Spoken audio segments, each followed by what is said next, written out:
Hello everyone, a very very good evening to all of you ji. नमस्कार आप सभी लोगों को, स्वागत है आप लोगों का आज के सेशन में। स्वागत है जी आप सभी लोगों का बीएसपी फार्मेसी में, और स्वागत है जी आप सभी लोगों का आज की इस लाइव क्लास में।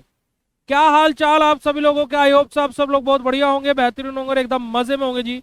और आज के इस सेशन में हम लोग बेसिकली डिस्कस करने वाले हैं हमारे फार्मास्यूटिकल ऑर्गेनिक केमिस्ट्री की फर्स्ट यूनिट के पहले लेक्चर को, जहां पर हम लोग बेंजीन एंड इट्स डेरिवेटिव के बारे में पढ़ेंगे। तो अगर जो आप सभी लोगों को मेरी वॉइस और मेरी वीडियो क्लियर हो तो फटाक से चैट सेशन में कंफर्म कर दीजिएगा।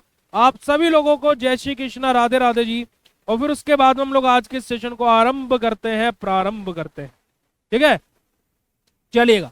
देखिएगा हम लोग क्या है, organic chemistry B pharma third semester के हम लोग पढ़ने वाले हैं प्यारे बच्चों, जहां पर हम लोग unit number 1 benzene and it's derivative के बारे में पढ़ेंगे। तो पहली यूनिट के अंदर हम लोगों को पढ़ना क्या क्या है, हम लोगों ने 4 अलग अलग सेक्टर्स में मैंने इस यूनिट को बांट दिया है। सिलेबस के अकॉर्डिंग 3 में बटा हुआ है, बट मैंने 4 सेक्टर्स में इसको बांट दिया है।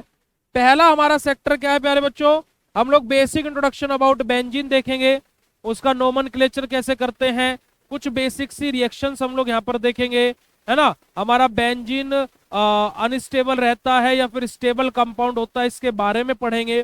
फिर हम लोग यहाँ पर एरोमेटिसिटी और हक्कल रूल के बारे में पढ़ेंगे, ठीक है जी। और फिर उसके बाद में जो हमारा सेकंड फेज आएगा इस यूनिट का, वहां पर हम लोग क्या बेटा जी, रिएक्शन ऑफ बेंजीन के बारे में स्टडी करेंगे। फिर हमारा जो थर्ड स्टेज मैंने बांटा वो क्या बेटा जी, substituent and effect of substituent on the reactivity of benzene, इसके बारे में हम लोग बात करेंगे। और फोर्थ हमारा स्ट्रक्चर एंड यूजेस, जहां पर हमारा डीटीटी, क्लोरामाइन, सैक्रिन और बीएचसी के बारे में दिया हुआ है। चलेगा, तो सबसे पहले बात करते हैं बेंजीन की डेफिनेशन के बारे में कि बेंजीन आखिर होता क्या। चलिए भाई, सॉरी सॉरी सॉरी, थोड़ी सी हम आपसे क्षमा चाहते हैं, है ना। थोड़ा सा हम आपसे सॉरी बोलना चाहते हैं कि कॉल आ जाते हैं कभी कभी, है ना। आते हैं कॉल हमारे पास तो हम उठा लेते हैं, ठीक है। बाकियों की तरह हम इग्नोर नहीं कर पाते, चले कोई बात नहीं, ठीक है जी। चलिए, तब हम लोग इंट्रोडक्शन के बारे में बात करते हैं कि what is the introduction of our organic chemistry. Organic chemistry का इंट्रोडक्शन क्यों पढ़ेंगे, बेंजीन का क्यों नहीं पढ़ा रहे हो, बेंजीन की बात कर रहे हैं, ठीक है। चलिए, तो हमारा क्या है बेटा जी कि ऑर्गेनिक केमिस्ट्री जो थर्ड सेमेस्टर है उसका हमने सिलेबस ऑलरेडी डिस्कस कर लिया था। तो हमारा बेंजीन क्या होता है, देखिए हमारा बेंजीन क्या होता है बेटा जी, हमारा एक हेक्सागोनल रिंग होती है हमारी, क्या होती है हमारी, एक हेक्सागोनल रिंग होती है जिसमें हमारे 3 डबल बॉन्ड होते हैं। क्या होते हैं बेटा जी, 3 डबल बॉन्ड होते हैं, और तीनों के तीनों डबल बॉन्ड कॉन्जुगेटेड पोजीशन पर लगे हुए रहते हैं। कॉन्जुगेटेड क्या होता है भाई, एक छोड़कर एक, ठीक है, ओके। और बेंजीन का जो मोलिकुलर फॉर्मूला होता है वो क्या होता है बेटा जी, C6H6 होता है। तो यानी कि क्या, बेंजीन के पास में 6 कार्बन, 6 हाइड्रोजन, 3 डबल बॉन्ड, वो भी कॉन्जुगेटेड पोजीशन पर। तो ये हमारा क्या होता है बेटा जी, बेंजीन होता है। देखिएगा जरा कि benzene is an aromatic compound having molecular formula C6H6।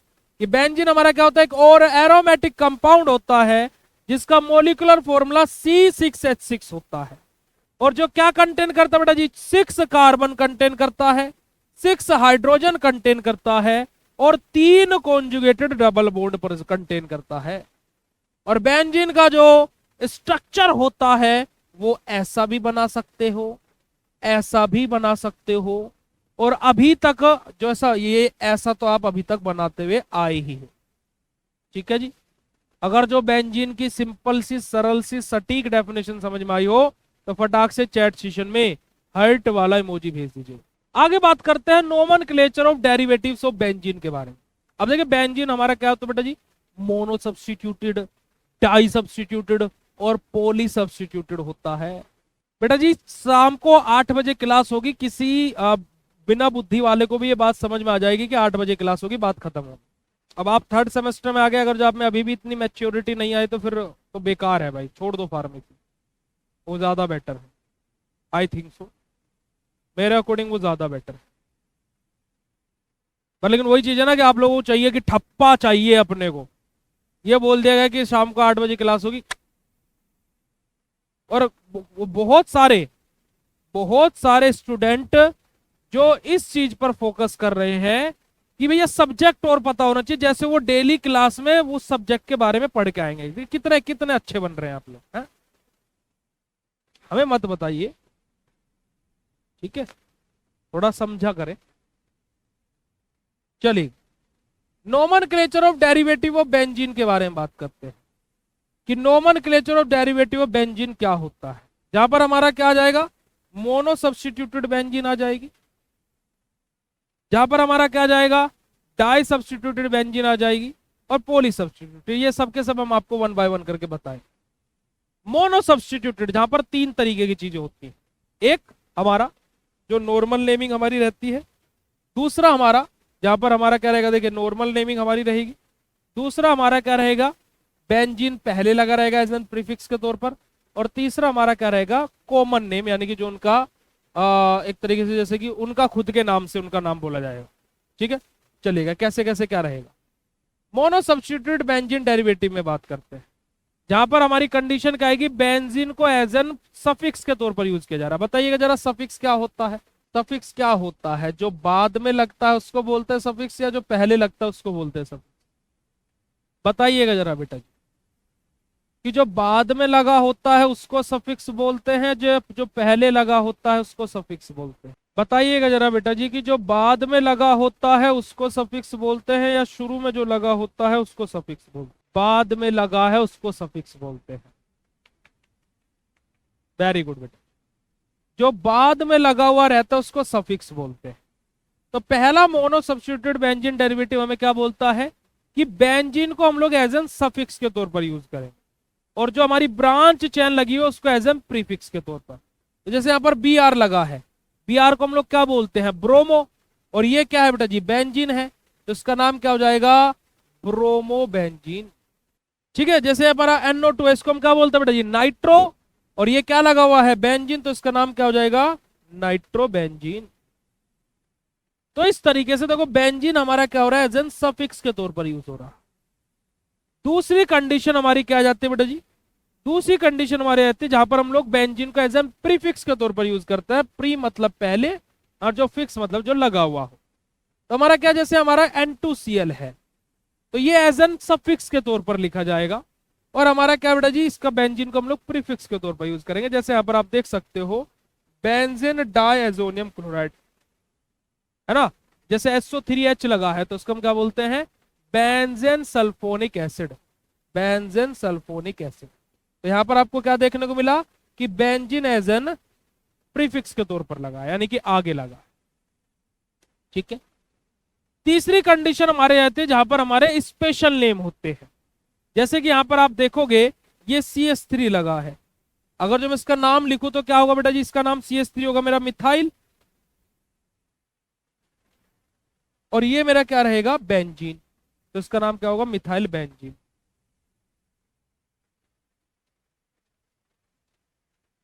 वैसे तो इसका नाम ये होगा, पर लेकिन स्पेशल नेम यानी कि खुद का नाम, इसका नाम क्या होगा बेटा जी, वैसे टोलविन रहेगा। क्या नाम रहेगा, टोलविन। तो इस तरीके से हमारा क्या होता है बेटा जी, हमारे स्पेशल नेमिंग दी जाती है हमारे किसको बेटा जी, हमारे मोनो सब्स्टिट्यूटेड बेंजीन। अब दूसरा हमारा रहता है डाई सब्स्टिट्यूटेड। डाई सब्स्टिट्यूटेड क्या वाला है उसके बारे में बात करते हैं। जैसे कि फॉर एग्जांपल ये मेरी बेंजीन रिंग है बेटा जी, इसकी प्रैक्टिस कर लेना बनाने की, क्योंकि बहुत बार आएगी अभी। यहां पर मेरा X लगा है और यहां पर मेरा Y लगा है। अब यहां पर बेंजीन में हमारी आ जाती है बेटा जी पोजीशंस। पोजीशन बोले तो हमारी बेंजीन में आ जाती है क्या बेटा जी, हमारी एक होती है ऑर्थो पोजीशन, जिसको मैं शॉर्ट ट्रिक से याद कराता हूं, OMP, OMP। क्योंकि बहुत सारे बच्चे कैसे याद कर लेते हैं, ortho PETA Parramatta, para ortho Meta. तो ऐसे आपको कंफ्यूज नहीं होना है, आपको कैसे याद रखना है, OMP, यानी कि O मतलब ऑर्थो, M मतलब मेटा, और P मतलब पैरा।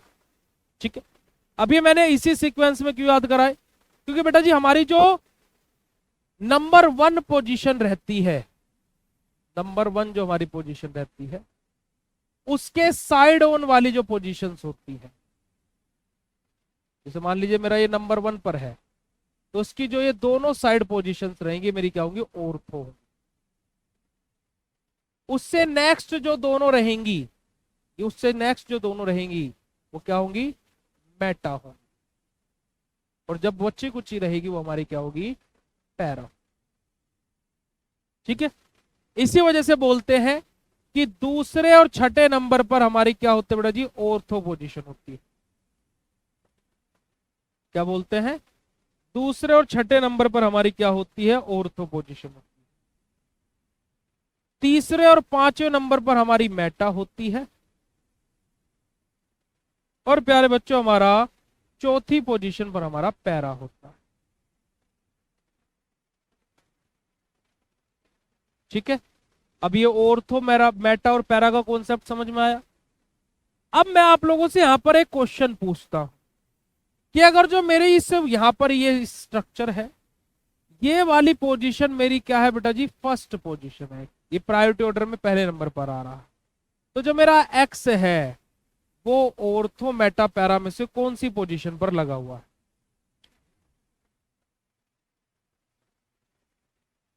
अगर जो हमारा वाई बेटा जी पहली पोजीशन पर है तो एक्स कौन सी पोजीशन पर लगा हुआ है, ऑर्थो पर, मेटा पर, या फिर पैरा पर। ऑर्थो पोजीशन पर लगा हुआ है। वेरी गुड बच्चे, बहुत बढ़िया, शाबाश, बहुत अच्छे। चलिए ठीक है, तो ये हमारा क्या बेटा जी, हमारा नोमेनक्लेचर चीज समझ में आ गई। अब हम लोग बात करते हैं स्ट्रक्चर ऑफ बेंजीन के बारे में, कि बेंजीन का स्ट्रक्चर हमसे क्या बोलता है और क्या बोलना चाह रहा है ना, क्या बोलना चाह रहा है बेंजीन का स्ट्रक्चर हम लोगों से। स्ट्रक्चर ऑफ बेंजीन के बारे में बात करें तो देखिए, अभी हम लोगों ने पढ़ा था डेफिनेशन में कि बेंजीन हमारा क्या होता है, एक एरोमेटिक कंपाउंड होता है जिसका मोलिकुलर फॉर्मूला C6H6 होता है।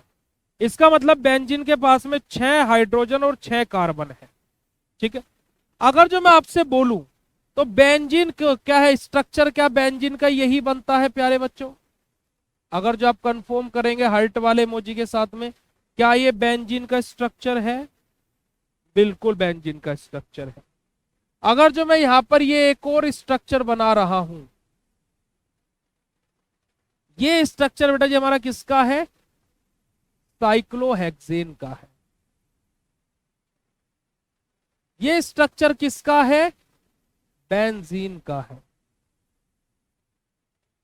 अब इन दोनों ही स्ट्रक्चर्स में क्या डिफरेंस है। अगर जो मैं आपसे बोलूं कि साइक्लोहेक्सेन का फॉर्मूला C6H12 होता है और बेंजीन का मॉलिक्यूलर फॉर्मूला C6H6 होता है, तो इस बात में किसी को कोई शंका नहीं होनी चाहिए। तब इन दोनों ही स्ट्रक्चर में डिफरेंस क्या है। ये स्ट्रक्चर हमारा क्या बेटा जी, एल्केन है। कैसा एल्केन, साइक्लो एल्केन। और ये स्ट्रक्चर हमारा क्या है बेटा जी, एल्कीन है। क्या है, एल्कीन है। अब बोलो भैया इतनी राम कथा काहे बता रहे हो, हम इस वजह से बता रहे हैं क्योंकि बेटा जी ये हमारा क्या है, बेंजीन जो है वो साइक्लोहेक्सेन का डेरिवेटिव कंपाउंड होता है।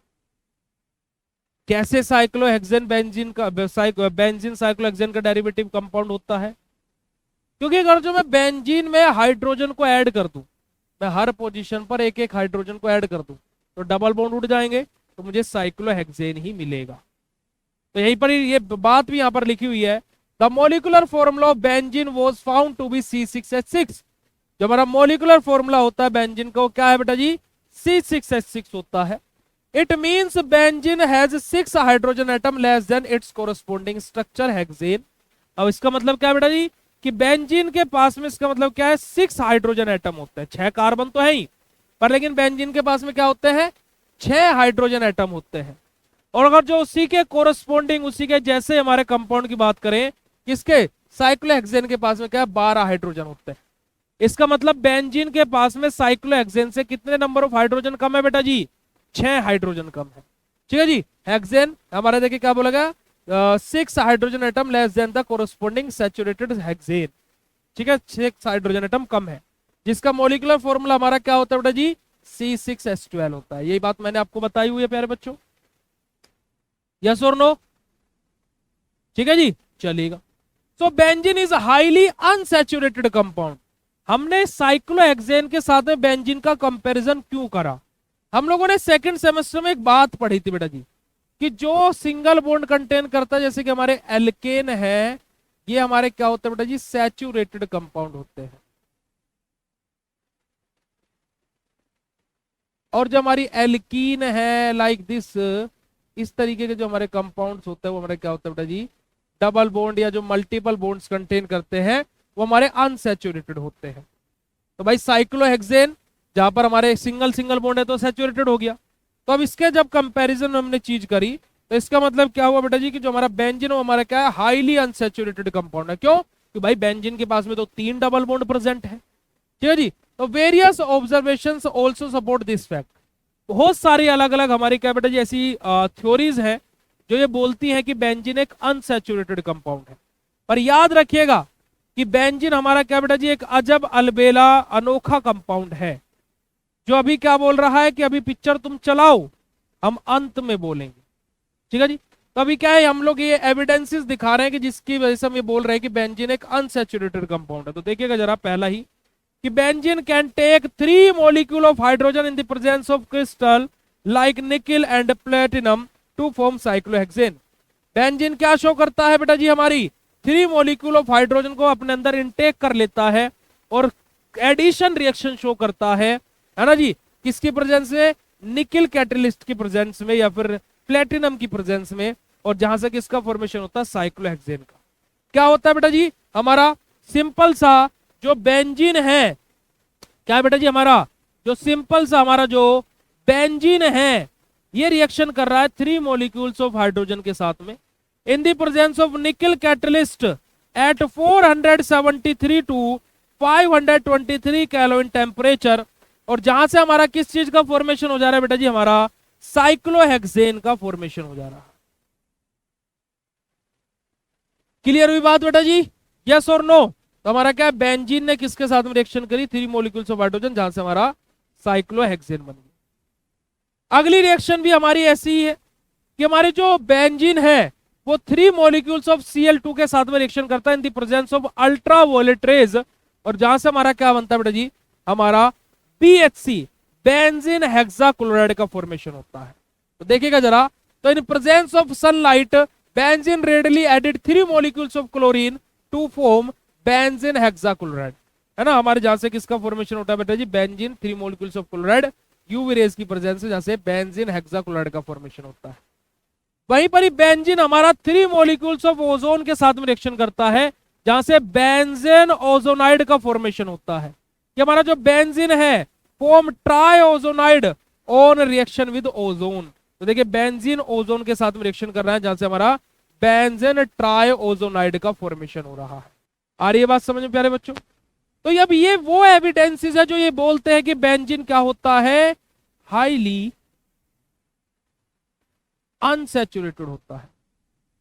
और अभी तक आप लोगों ने भी बेंजीन के बारे में पढ़ा, तो अभी तक आप लोगों को भी यही लगा होगा कि बेंजीन एक अनसैचुरेटेड कंपाउंड है। लगा है नहीं लगा भाई अभी तक? क्योंकि भाई जो कंपाउंड एडिशन रिएक्शन शो करता हो वो क्या होता है, अनसैचुरेटेड होता है, ऐसा हमारे नॉर्म्स बोलते हैं, है ना, ऐसा बोला जाता है। चलिए हमें ये बात का पता लग गया, हम इस बात पर यकीन भी करने लगे। अब हम बोल रहे हैं, है ना, C6 अच्छा इसका स्ट्रक्चर बनाना इसका, चलो देखो इसका स्ट्रक्चर हमारा कुछ इस प्रकार से बनता है बेटा। ये स्ट्रक्चर बनता है हमारा किसका बेटा जी, C6H6 और Cl6। ठीक है प्यारे बच्चा, ओके।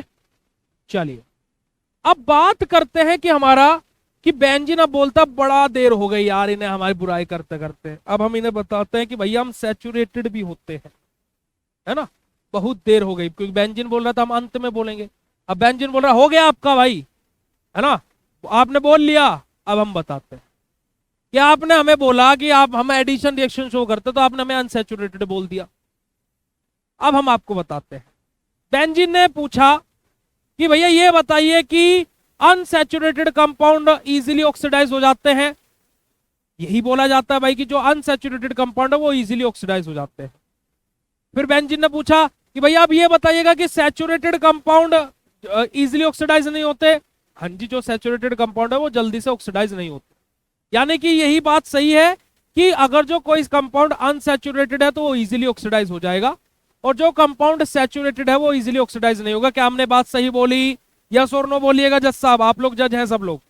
क्या ये बात बेंजीन, मैं बेंजीन हूं, मैं ये बोल रहा हूं कि जो कंपाउंड है ना अनसैचुरेटेड होता है वो तो आसानी से ऑक्सीडाइज हो जाते हैं, और जो कंपाउंड सैचुरेटेड होते हैं वो आसानी से ऑक्सीडाइज नहीं होते। केमिस्ट्री ये बोलती है, ये बात बिल्कुल सही है। यस और नो? आपने बोला हाँ जी भैया, ठीक है, सही बात है भैया, सही बात है, ठीक है, ठीक, ठीक है। अब मैं बेंजीन बोलता हूं कि तुमने अभी मुझे अनसैचुरेटेड साबित किया, तो अब मेरा ऑक्सीडेशन कराओ, अब मेरा ऑक्सीडेशन कराओ। अगर जो मैं अनसैचुरेटेड हूं तो मैं ऑक्सीडाइज हो जाऊंगा आसानी से। अभी तुमने बोला मैं अनसैचुरेटेड हूं, तुमने ऊपर मुझे प्रूफ कर दिया, तो अब मुझे ये बताओ कि अगर जो मैं अनसैचुरेटेड हूं तो मेरा ऑक्सीडेशन करा दो। तो जब बेंजीन का ऑक्सीडेशन कराते हैं प्यारे बच्चों, तो आपको हंसी आएगी और जान करके अभी आपको यूनिक लगेगा कि इस वजह से क्या, जब अलबेला यूनिक कंपाउंड मैंने इसको बोला, क्योंकि कि जब बेंजीन का ऑक्सीडेशन कराया जाता है तो वो इजीली ऑक्सीडाइज होता ही नहीं है। Highly oxidising agent potassium permanganate को भी लेकर के आया जाता है कि बेंजीन को ऑक्सीडाइज कर दे, पर लेकिन वहां पर भी बेंजीन ऑक्सीडाइज नहीं होता है आसानी से। और बेंजीन यहां पर क्या शो करता है कि भाई हम एक सैचुरेटेड कंपाउंड है, क्योंकि बेंजीन यहां पर कैसे बिहेव करता है, लाइक अ सैचुरेटेड कंपाउंड, क्योंकि सैचुरेटेड कंपाउंड इजीली ऑक्सीडाइज नहीं होते हैं, अनसैचुरेटेड इजीली ऑक्सीडाइज हो जाते हैं। अगर जो बेंजीन अनसैचुरेटेड ही रहता तो भाई वो इजीली ऑक्सीडाइज हो जाता, बट बेंजीन इजीली ऑक्सीडाइज नहीं होता है। तो यहां पर दिखा हुआ है कि बेंजीन रेजिस्ट ऑक्सीडेशन। तो देखिएगा क्या बोला गया है कि all unsaturated compound undergoes oxidation easily, but benzene resist oxidation like a all saturated compound. कि जैसे सैचुरेटेड कंपाउंड ऑक्सीडेशन को रेजिस्ट करते हैं, ऐसे ही बेंजीन भी ऑक्सीडेशन को क्या करता है, रेजिस्ट करता है। Even powerful oxidizing agent chromic acid और potassium permanganate can not oxidize benzene. यहां तक कि जो पावरफुल ऑक्सीडाइजिंग एजेंट है लाइक क्रोमिक एसिड हमारा या फिर पोटेशियम परमैंगनेट, ये भी बेंजीन को ऑक्सीडाइज नहीं कर पाते हैं प्यारे बच्चों। आई बात समझ में नहीं आई? तो यही हमारा क्या बेटा जी, बेंजीन का सैचुरेटेड कंपाउंड होने का पहला प्रूफ। दूसरा प्रूफ, बेंजीन क्या बोलता है कि भाई आपको क्या लगता है कि हम खाली एडिशन रिएक्शन ही दिखाते हैं? भाई हम लोग क्या है बेटा जी, हमारा एडिशन रिएक्शन के साथ साथ, क्योंकि जो अनसैचुरेटेड कंपाउंड है वो क्या करते हैं, एडिशन रिएक्शन शो करते हैं, बट यहां पर हमारी क्या सब्स्टिट्यूशन रिएक्शन भी होती है, सब्स्टिट्यूशन रिएक्शन भी शो होती है। बेंजीन बोलता है कि तुमने हाइड्रोजन के साथ में करा दिया, Cl2 के साथ में करा दिया यूवी रेज की प्रेजेंस में, अब एक काम करो। क्या काम करो जज साहब? हमारी रिएक्शन क्या कराओ आप, हमारा हम तो क्या है, बेंजीन है, हम तो क्या बेंजीन है, हमारी रिएक्शन आप Br2Cl2 इनके साथ में कराइए, और किसकी प्रेजेंस में कराइए, FeCl3 या फिर FeBr3 की प्रेजेंस में हमारी रिएक्शन कराइए। वहां पर यूवी रेज की प्रेजेंस थी तो बेंजीन हेक्साक्लोराइड बनाता है, एडिशन रिएक्शन हुई थी। तो यहां पर बेंजीन क्या करता है, सब्स्टिट्यूशन रिएक्शन शो करता है, यानी कि यहां पर Br आ जाता है, यहां से एक हाइड्रोजन निकलता है और इस Br के साथ में मिलकर के HBr का फॉर्मेशन। तो benzene shows substitution reaction in the place of addition reaction. तो यहां पर भी बेंजीन बोलता है कि भैया हम अनसैचुरेटेड नहीं, हम सैचुरेटेड हैं, है ना। तो ये बात हमारी क्या होती है बेटा जी, सिंपल सी हमारी क्या है, बेंजीन ये बता रहा है कि भैया हम सैचुरेटेड है, क्योंकि यहाँ पर देखिएगा कि एडिशन प्रोडक्ट यहाँ पर ये नहीं बनता है, ये बनता नहीं है, हमारा ये बनता है C6H5 है बेटा जी, सब्स्टिट्यूशन प्रोडक्ट बनता है। बात समझ में आई तो बेटा जी फटाक से बोलिएगा, बात समझ में आई हो बेटा जी तो फटाक से चैट सेशन में बोलिएगा बेटा जी। सर स्ट्रक्चर C6H, अच्छा बेंजीन ट्राइओजोनाइड का स्ट्रक्चर बताना, अच्छा अच्छा अच्छा स्ट्रक्चर बताना, ठीक है आ जाइए, आ जाइएगा, अलग सेपरेटली बता दे तो ब्लैक कर लेते हैं, व्हाइट कर, चलिए। देखो अभी हमने आपको क्या बताया था बेटा जी कि बेंजीन का स्ट्रक्चर क्या होता है, ये होता है बेंजीन का स्ट्रक्चर, किसके साथ में, O3 के साथ में रिएक्शन हो रही, अगर जो मैं इस बेंजीन के स्ट्रक्चर को ऐसे लिख दूं, CH single bond CH single bond CH single bond CH single bond CH, तो किसी को कोई समस्या है क्या प्यारे बच्चों? प्लीज कंफर्म कीजिएगा, प्लीज कंफर्म कीजिएगा बेटा जी। क्या अगर जो मैं ऐसे CH करके लिख दूं तो किसी को कोई समस्या है क्या? और देखिए O3 था और 3 मॉलिक्यूल्स थे इसके। जब बेंजीन ओजोनाइड के साथ में रिएक्शन, ओजोन के साथ में रिएक्शन कर रहा था तो 3 मॉलिक्यूल्स हम लोगों ने लिए थे। ठीक, अब यहां से क्या करो, इस वाले कार्बन को पकड़ो और इस वाले कार्बन को पकड़ो, ऑक्सीजन ऑक्सीजन एक ऑक्सीजन, 3 यहां पर आ गए। अब इस वाले कार्बन को पकड़ो और इस कार्बन को पकड़ो, ऑक्सीजन ऑक्सीजन ऑक्सीजन। अब इन दोनों कार्बन को पकड़ो, ऑक्सीजन ऑक्सीजन। ये हमारा किसका स्ट्रक्चर हो गया बेटा जी? बेंजीन ट्राइओजोनाइड का हमारा स्ट्रक्चर हो गया। भाई देखो ये बेटा जी, ये यहाँ पर एक बेंजीन के हर एक पॉइंट पर यहाँ एक कार्बन है, यहाँ एक कार्बन है, यहाँ एक कार्बन है, यहाँ एक कार्बन है, कार्बन कार्बन, और हर एक कार्बन के पास में एक एक हाइड्रोजन है, एक एक हाइड्रोजन है, और 3 कॉन्जुगेटेड पोजीशन में डबल बॉन्ड है। तो ये तो स्ट्रक्चर आप बेंजीन का ऐसे ही बना सकते हो भाई। कोकले स्ट्रक्चर बेंजीन यही था, ठीक है, कोकले स्ट्रक्चर बेंजीन यही था बेटा।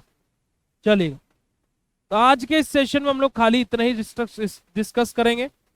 कल हम लोग पढ़ेंगे Kekule structure of benzene and aromaticity Huckel rule और ऑर्बिटल स्ट्रक्चर ऑफ बेंजीन के बारे में। अच्छा अच्छा अच्छा अच्छा, ओके ओके ओके, डन बच्चा डन है। थोड़ा सा वो लेट रिप्लाई आया होगा ना आप लोगों को, तो इस वजह से। चलिए, तो आज के इस सेशन को हम लोग यहीं पर ही एंड करेंगे। तो ऑर्गेनिक केमिस्ट्री का पहला लेक्चर कैसा लगा फटाक से चैट सेशन में कंफर्म कर दीजिएगा बेटा जी, जल्दी से चैट सेशन में कंफर्म कर दीजिएगा। फिर उसके बाद में आज के इस सेशन को हम लोग यहीं पर ही एंड करते हैं। यहां तक पढ़ लिया था। आज हमारा जो लेक्चर स्टार्ट होगा वो कोकले स्ट्रक्चर ऑफ बेंजीन से स्टार्ट होगा, ठीक है जी। ऑर्गेनिक केमिस्ट्री के हम लोगों ने अंदर हम लोगों ने चौथा हमारा लेक्चर है। वैसे तो एक लेक्चर में हम लोगों ने बेसिक इंट्रोडक्शन हम लोग डिस्कस किया था हमारा 3rd सेमेस्टर का, एक लेक्चर में फिर हम लोगों ने ऑर्गेनिक का सिलेबस डिस्कस किया था, फिर पहला लेक्चर हमारा पहले यूनिट का परसों हो चुका है, और आज हमारा ये दूसरा लेक्चर है, ठीक है जी। अब कोकले स्ट्रक्चर ऑफ बेंजीन आखिर है क्या, और कौन है ये कोकले सर, जिनका पूरा नाम है फ्रेडरिश अगस्त कोकले। अब कोकले स्ट्रक्चर ऑफ बेंजीन क्या है? देखिए, बेंजीन का जो बेटा जी सबसे पहले स्ट्रक्चर हमारा आया था वो किसने दिया था बेटा जी? हमारा कोकले सर ने दिया था, ठीक है। हमारे कोकले सर ने बेसिकली इस स्ट्रक्चर को बताया था, हमारे कोकले सर ने बेसिकली इस स्ट्रक्चर को दिया था, हमारे कोकले सर ने बेसिकली सबसे पहले बेंजीन के स्ट्रक्चर को बताया था। अब देखिए, वो एक कहानी बोली जाती है ना कि एक छोटी सी गलती है ना हमारी बहुत बड़ी मेहनत पर पानी फेर देती है। होता ऐसे, होता ऐसे नहीं होता भाई, कि अगर जो हमसे एक छोटी सी गलती हो जाए तो हमारी वो बहुत बड़ी मेहनत को क्या है 1 सेकंड में खराब कर सकती है। वो हमारी बहुत बड़ी मेहनत को 1 सेकंड में क्या है बेटा जी खत्म कर सकती है। ऐसा होता है, हाँ के ना भाई? ऐसा होता नहीं होता? जस्ट अ सेकंड में आपको ग्रुप में मैसेज एक बार फॉरवर्ड कर दूं। अब हमारा जो कोकले स्ट्रक्चर ऑफ बेंजीन है, उन्होंने बेंजीन के बारे में जो बहुत सारी चीजें सही बताई, पर लेकिन एक जगह उनसे चूक हो गई, और फिर एक गलती की 1000 गलतियां तो फिर तो हो ही जाती हैं, है ना जी। चलेगा चलेगा जी बेटा जी। देखिए, वो आपका नेटवर्क प्रॉब्लम है, उसमें मैं कुछ नहीं कर सकता हूं। अगर जो आपका नेटवर्क स्टेबल नहीं है तो उसमें मेरी समस्या नहीं है वो, ठीक है। चलेगा, तो देखिएगा कोकले स्ट्रक्चर ऑफ बेंजीन जो कि हमारा कब आया बेटा जी? सन 1865 में, 1865 में हम लोगों को कोकले स्ट्रक्चर ऑफ बेंजीन सबसे पहली बार बताया गया। और जिसके हमारे जो जिन्होंने इस स्ट्रक्चर को बताया वो कौन थे बेटा जी? हमारे Friedrich August Kekule, Friedrich August Kekule sir थे, ठीक है, जिन्होंने the structure of benzene was given by Friedrich August Kekule. अब आप देखिएगा कि कोकले सर ने कितनी सारी चीजें सही बताई हैं। कोकले सर ने बोला कि जो हमारा बेंजीन होता है उसके पास में 6 कार्बन होते हैं। क्या सही बात बताई या नहीं बताई भाई? बिल्कुल सही बात बोली है। कोकले सर ने दूसरी बात ये बोली कि हर एक कार्बन के पास में एक एक उसका अल्टरनेटिव हाइड्रोजन रहता है, यानी कि 6 ही बेंजीन के पास में हाइड्रोजन होते हैं। ये भी बात बिल्कुल सही बोली है भाई, अभी तक तो कोकले सर बिल्कुल सही है सर, तो फिर ये स्ट्रक्चर फेल क्यों हो गया? तीसरी बात जो कोकले सर ने बताई वो क्या बताई भैया? तीसरी बात बताई कि जो बेंजीन है, जो उसके 6 कार्बन है वो आपस में जुड़े हुए रहते हैं by the help of a hexagonal ring, कि एक हेक्सागोनल रिंग की सहायता से हमारे जो ये कार्बन है ये एक दूसरे के साथ में जुड़े हुए रहते हैं। ये बात भी बिल्कुल सही बताई है भैया अभी तक तो। फिर कोकले सर ने बोला कि ये हेक्सागोनल रिंग जो एक बनती है, इस रिंग के अंदर 3 डबल बॉन्ड होते हैं और तीनों डबल बॉन्ड कॉन्जुगेटेड पोजीशन पर रहते हैं। अब यहां तक का कॉन्सेप्ट अगर जो पढ़ेगा उसको लगेगा कि भैया कोकले सर ने तो बिल्कुल सही स्ट्रक्चर बताया और बनाया भी बिल्कुल सही था, तो फिर ये फेल क्यों हो गए? कोकले सर का कॉन्सेप्ट फेल हुआ यहां पर आकर के, जो ये कॉन्जुगेटेड डबल बॉन्ड की बात आई। कॉन्जुगेटेड डबल बॉन्ड जैसे ही आए और कोकले सर ने यहां से अगला स्टेटमेंट जो दिया वो क्या दिया कि जो ये कॉन्जुगेटेड डबल बॉन्ड होते हैं इनकी जो पोजीशन होती है वो फिक्स होती है। बस यहीं पर ही आकर के हमारा कोकले स्ट्रक्चर ऑफ बेंजीन फेल हो गया। इतनी सारी सही चीजें बताने के बाद में भी हमारा स्ट्रक्चर क्या हो गया? फेल हो गया। क्यों? क्योंकि जैसे ही कोकले सर ने बोला कि डबल बॉन्ड की पोजीशन फिक्स होती है, तो यहीं पर ही हमारा क्या हुआ कि हमारा क्या है कि जो आप लोगों ने देखा होगा कि बेंजीन के अंदर हम इस प्रकार से सर्कल बना देते हैं, रिंग के अंदर बना देते हैं। ऐसा क्यों करते हैं हम लोग? क्योंकि जो हमारे डबल बॉन्ड होते हैं बेंजीन के अंदर वो स्टेबल होते ही नहीं, मतलब स्टेबल मतलब कि उनकी फिक्स पोजीशन होती ही नहीं है, वो ऐसे घूमते रहते हैं। अब घूमते रहते का एग्जांपल यहां पर हम आपको दिखाते हैं, दिखा पाए तो, अगर जो दिखा देंगे हम आपके लिए लेकर के आए हैं ये चीज। चलिएगा यहां पर देखिएगा बेटा जी, हमारा देखिए एक छोटा सा नन्ना सा पंखा है, थोड़ा सा गंदा हुआ है तो कोई बात नहीं, ठीक है जी। अब यहां पर हम दिखाते हैं, कोकले सर ने सारी चीजें सही बताई, उन्होंने ये बोला कि ये पंखा चलता नहीं है, बस यहीं पर ही दिमाग घूम गया। अब यहां पर अगर जो आप ज्यादा ऊंचा तो नहीं हो गया, ठीक है, यहां पर अगर जो आप इस पंखे को देखोगे तो आपको इसकी तीनों पंखड़ी 1, 2 और 3 तीनों दिखाई दे रही है, फिक्स है। कोकले सर यही मात खा गए, क्योंकि बेंजीन के जो तीनों बॉन्ड्स रहते हैं उनकी पोजीशन फिक्स नहीं होती बेटा जी, वो कुछ इस प्रकार से रहते हैं। अब आपको यहां पर देखिएगा एक चक्र बना हुआ दिखाई देगा, मेरी आवाज क्लियर नहीं आ रही हो तो कोई बात नहीं, यहां पर आप देखोगे तो एक सर्कल टाइप आपके सामने बन गया होगा भाई, एक सर्कल टाइप बना हुआ आपको दिख रहा है। आपको पंखड़ियां अलग अलग नहीं दिख रही होंगी, पर एक सर्कल व्हाइट कलर का बीच में बना हुआ दिख रहा होगा, और अभी आपको तीनों अलग अलग दिख जाएंगे। तो अभी जब हमारा जो पंखा घूम रहा था, जो हमारा फैन बेटा जी जो हमारा घूम रहा था, यही हमारा क्या है प्यारे बच्चों, यही हमारा क्या है, तीनों बॉन्ड्स हैं बेंजीन के, जो एक जगह पर फिक्स नहीं होते, ऐसे घूमते रहते हैं। इसी वजह से हम लोग बेंजीन में ऐसे सर्कल लाइक रिप्रेजेंटेशन कर देते हैं, ठीक है, हम लोग इसी वजह से बेंजीन में से सर्कल तरीके का रिप्रेजेंटेशन करते हैं, ठीक है जी। तो जरा देखिएगा कि according to him the 6 carbon atom of benzene are joined together by alternative single and double bond and form a hexagonal ring, कि अगर जो कोकले सर की बात करें तो 6 कार्बन एटम आपस में अटैच रहते हैं by the help of single and double bond, by the help of single and double bond. यहां पर अगर जो आप लोग देखोगे तो एक कोकले स्ट्रक्चर आपको साफ साफ दिखाई दे रहा है, बिल्कुल दिखाई दे रहा है। तो यहाँ पर जो कार्बन है वो डबल और सिंगल बॉन्ड की सहायता से जुड़े हुए हैं, और हर एक कार्बन के पास में उसका एक एक अल्टरनेटिव हाइड्रोजन भी जुड़ा हुआ है। Each carbon is further connected to a hydrogen atom, हर एक कार्बन क्या है उसके एक एक हाइड्रोजन एटम के साथ में कनेक्टेड है, जो कि यहां तक बिल्कुल बात मैंने ही आपको बताई। पर कोकले स्ट्रक्चर बेंजीन फेल कहां हुआ, लिमिटेशन क्या है हमारी, ड्रॉबैक्स क्या है कोकले स्ट्रक्चर बेंजीन के, ऑब्जेक्टिव क्या क्या उठे, क्या क्या ऑब्जेक्शंस उठे कोकले स्ट्रक्चर बेंजीन पर। तो सबसे पहला यहां पर अगर जो आप लोग देखोगे तो ये तीनों ऑब्जेक्शंस यहां पर आप लोगों के सामने लिखे हुए हैं। क्या हुआ कि this structure could not explain the stability of benzene toward oxidising agent and can not explain the substitution reaction after having 3 double bonds, कि हमारा जो कोकले स्ट्रक्चर ऑफ बेंजीन है सबसे पहला तो ये यहां पर फेल हो गया कि हमारा जो इसके स्टेबिलिटी ऑफ बेंजीन ऑक्सीडेशन के रेस्पेक्ट में जो थी, जैसे बेंजीन क्या बोल रहा था जब स्ट्रक्चर बेंजीन पढ़ी थी कि मेरे को ऑक्सीडेशन करा दो, स्टेबल कंपाउंड को ऑक्सीडेशन नहीं होता है, मेरा भी नहीं होगा, अगर जब नहीं होगा तो मैं भी स्टेबल हूं, तो वहां पर उस चीज का एक्सप्लेनेशन देने में कोकले स्ट्रक्चर बेंजीन फेल हो गया। वहीं पर दूसरा हमारा कोवलेंट स्ट्रक्चर बेंजीन कहां पर फेल हो गया, सब्स्टिट्यूशन रिएक्शन में, कि तीन तीन डबल बॉन्ड होते हुए कि कैसे सब्स्टिट्यूशन रिएक्शन हो जाएगी जबकि डबल बॉन्ड की पोजीशन फिक्स है। तो यहां पर आकर के हमारा पहला ड्रॉबैक हुआ। दूसरा ड्रॉबैक क्या हुआ कि according to this structure only one mono substituted and two di substituted product exist, but in the actual only one mono substituted product is known. The position of the single bond and double bond are not fixed but they oscillate back and front, which is not explain by the covalent structure. क्या बात बोली गई कि covalent structure ने क्या बोला कि जो डबल बॉन्ड और जो सिंगल बॉन्ड है उनकी पोजीशन फिक्स होती है, बट जब हम एक्सरे डिफ्रैक्शन में जब हम लोग मेनली देखते हैं तो बेंजीन के अंदर हमें एक हाई ऑसिलेशन पर मूव होती हुई चीज दिखाई देती है जो इस तरीके का एक सर्कल टाइप बनाती है। तो इस वजह से हमारा क्या बेटा जी जो कोवलेंट स्ट्रक्चर बेंजीन है वो फेल हुआ।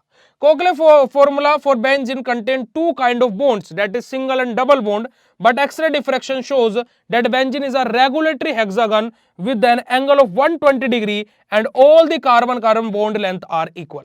अब क्या बात हुई भाई, अगर जो कोवलेंट स्ट्रक्चर ऑफ बेंजीन की बात करें तो भाई देखो डबल बॉन्ड और सिंगल बॉन्ड की पोजीशन फिक्स है।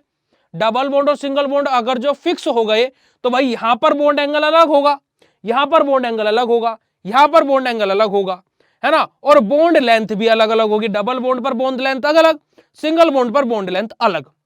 अब यहां पर भी covalent structure of benzene fail हो गया क्योंकि कि जब एग्जैक्टली देखा गया तो बेंजीन के हर एक कार्बन सेम एंगल और सेम बॉन्ड लेंथ पर था। तो वहां से ये पता लग गया कि भैया कोवलेंट स्ट्रक्चर बेंजीन में कुछ ना कुछ कमियां हैं, कुछ ना कुछ खामियां हैं। और इसी चीज को लेकर के फिर हमारा 1931 के अप्रोक्स हमारा आया रेजोनेंस स्ट्रक्चर ऑफ बेंजीन। उसके बाद में हमारा क्या है बेटा जी, रेजोनेंस स्ट्रक्चर ऑफ बेंजीन आया।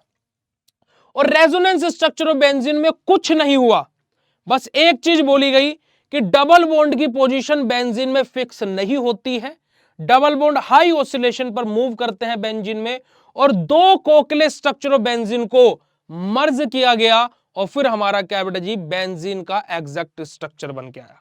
यहां पर अगर जो आप लोग देखोगे तो यहां पर देखिए एक ये रहा कोवलेंट स्ट्रक्चर, एक ये रहा कोवलेंट स्ट्रक्चर। अब देखो डबल बॉन्ड यहां, यहां और यहां है, और इसमें डबल बॉन्ड यहां, यहां और यहां है।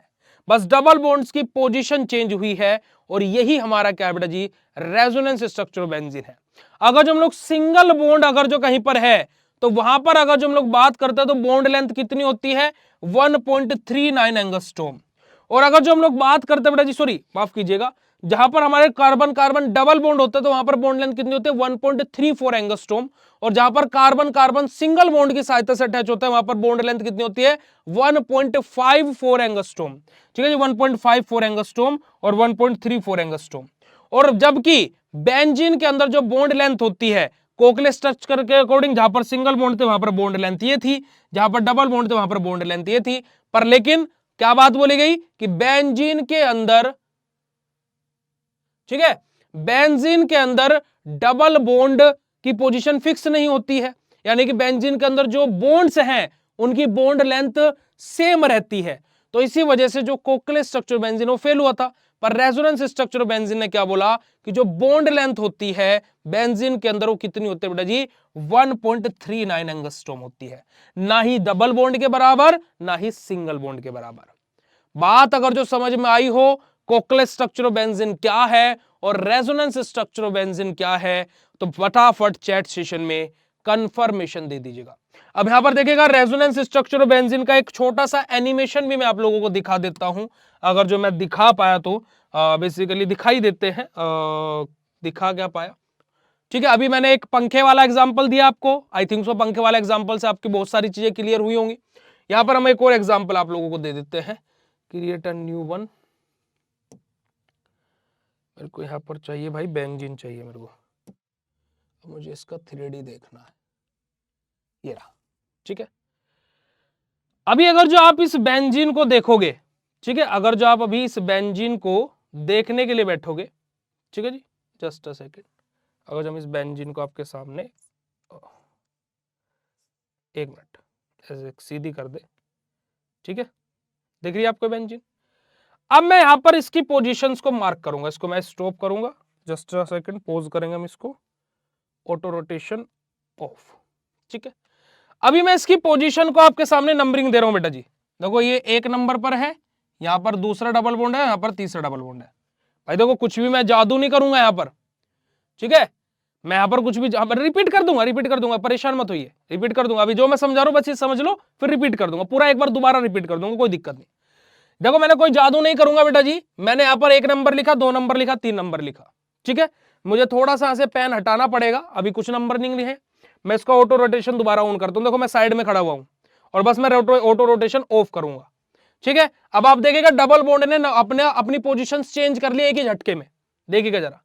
जहां पर सिंगल बॉन्ड, जहां पर डबल बॉन्ड था, डबल बॉन्ड यहां था भाई, यहां पर क्या आ गया, सिंगल बॉन्ड आ गया। डबल बॉन्ड यहां था भाई, यहां सिंगल बॉन्ड आ गया। डबल बॉन्ड यहां था भाई, यहां सिंगल बॉन्ड आ गया। और अब बॉन्ड्स की पोजीशन क्या हो गई, येलो वाली हो गई। ये जहां पर मेरा येलो टिक है वहां पर बॉन्ड्स की पोजीशन आ गई है, डबल बॉन्ड। अब जब मैं दोबारा से इसका रोटेशन करूंगा तो जो मेरी ये ब्लू वाली नंबरिंग है डबल बॉन्ड आ जाएगा, और जो है येलो वाली जहां पर डबल बॉन्ड अभी है वहां पर सिंगल बॉन्ड आ जाएंगे। देखिएगा इस तरीके से रोटेशन चलता है बेटा जी, देखिएगा। मैं इसका दोबारा से रोटेशन रोकूंगा, जहां पर येलो वाला था वहां सिंगल बॉन्ड आ गया जी, जहां हमारा येलो पेन था वहां सिंगल बॉन्ड आ गए हैं, और जो हमारा यहां पर जहां पर हमारा ब्लू पेन था वहां पर हमारे डबल बॉन्ड आ गए। तो इस तरीके से हमारे बॉन्ड्स रोटेट करते रहते हैं बेंजीन के अंदर, और इसी वजह से हम लोग बेंजीन के अंदर क्या बेटा जी, इस तरीके का स्ट्रक्चर बना देते हैं। तो अब आपको समझ में आया कि ये सर्कल हम बीच में क्यों बनाते आए थे बचपन से बेंजीन में। और अगर जो अभी तक की क्लास में मजा आया और कॉन्सेप्ट क्लियर हो और सारी चीजें समझ में आई हो तो फटाक से हर्ट वाला इमोजी भेज दीजिएगा। तो वापस से बैक टू द थ्योरी आ जाते हैं, ये रही हमारी थ्योरी। देखो रेजोनेंस स्ट्रक्चर बेंजीन में कुछ नहीं था प्यारे बच्चों, देखो हम थ्योरी के साथ में बता देते हैं। To explain all the limitation of Kekule's structure it has been proposed that benzene is a resonance hybrid of two Kekule's structure. क्या बात बोली गई कि जैसे कि अभी हम लोगों ने देखा कि कोकलेस स्ट्रक्चर की जो लिमिटेशंस थी वो हम लोगों ने देखी, तो हम लोगों ने क्या बनाया, रेजोनेंस हाइब्रिड ऑर्बिटल, हाइब्रिड बनाया किसका, 2 कोकलेस स्ट्रक्चर बेंजीन का, जिसको 1 और 2 स्ट्रक्चर से हम लोग रिप्रेजेंट कर रहे हैं। स्ट्रक्चर नंबर 1 ये रहा, 2 ये रहा, ठीक है जी। These 2 structure are canonical forms of benzene. ये हमारी क्या बेटा जी, तो दोनों स्ट्रक्चर क्या बेटा जी, बेंजीन की कोनिकल फॉर्म है, जहां पर हमारा बॉन्ड एंगल, बॉन्ड लेंथ है ना, डबल बॉन्ड हमारा पोजीशन फिक्स नहीं है।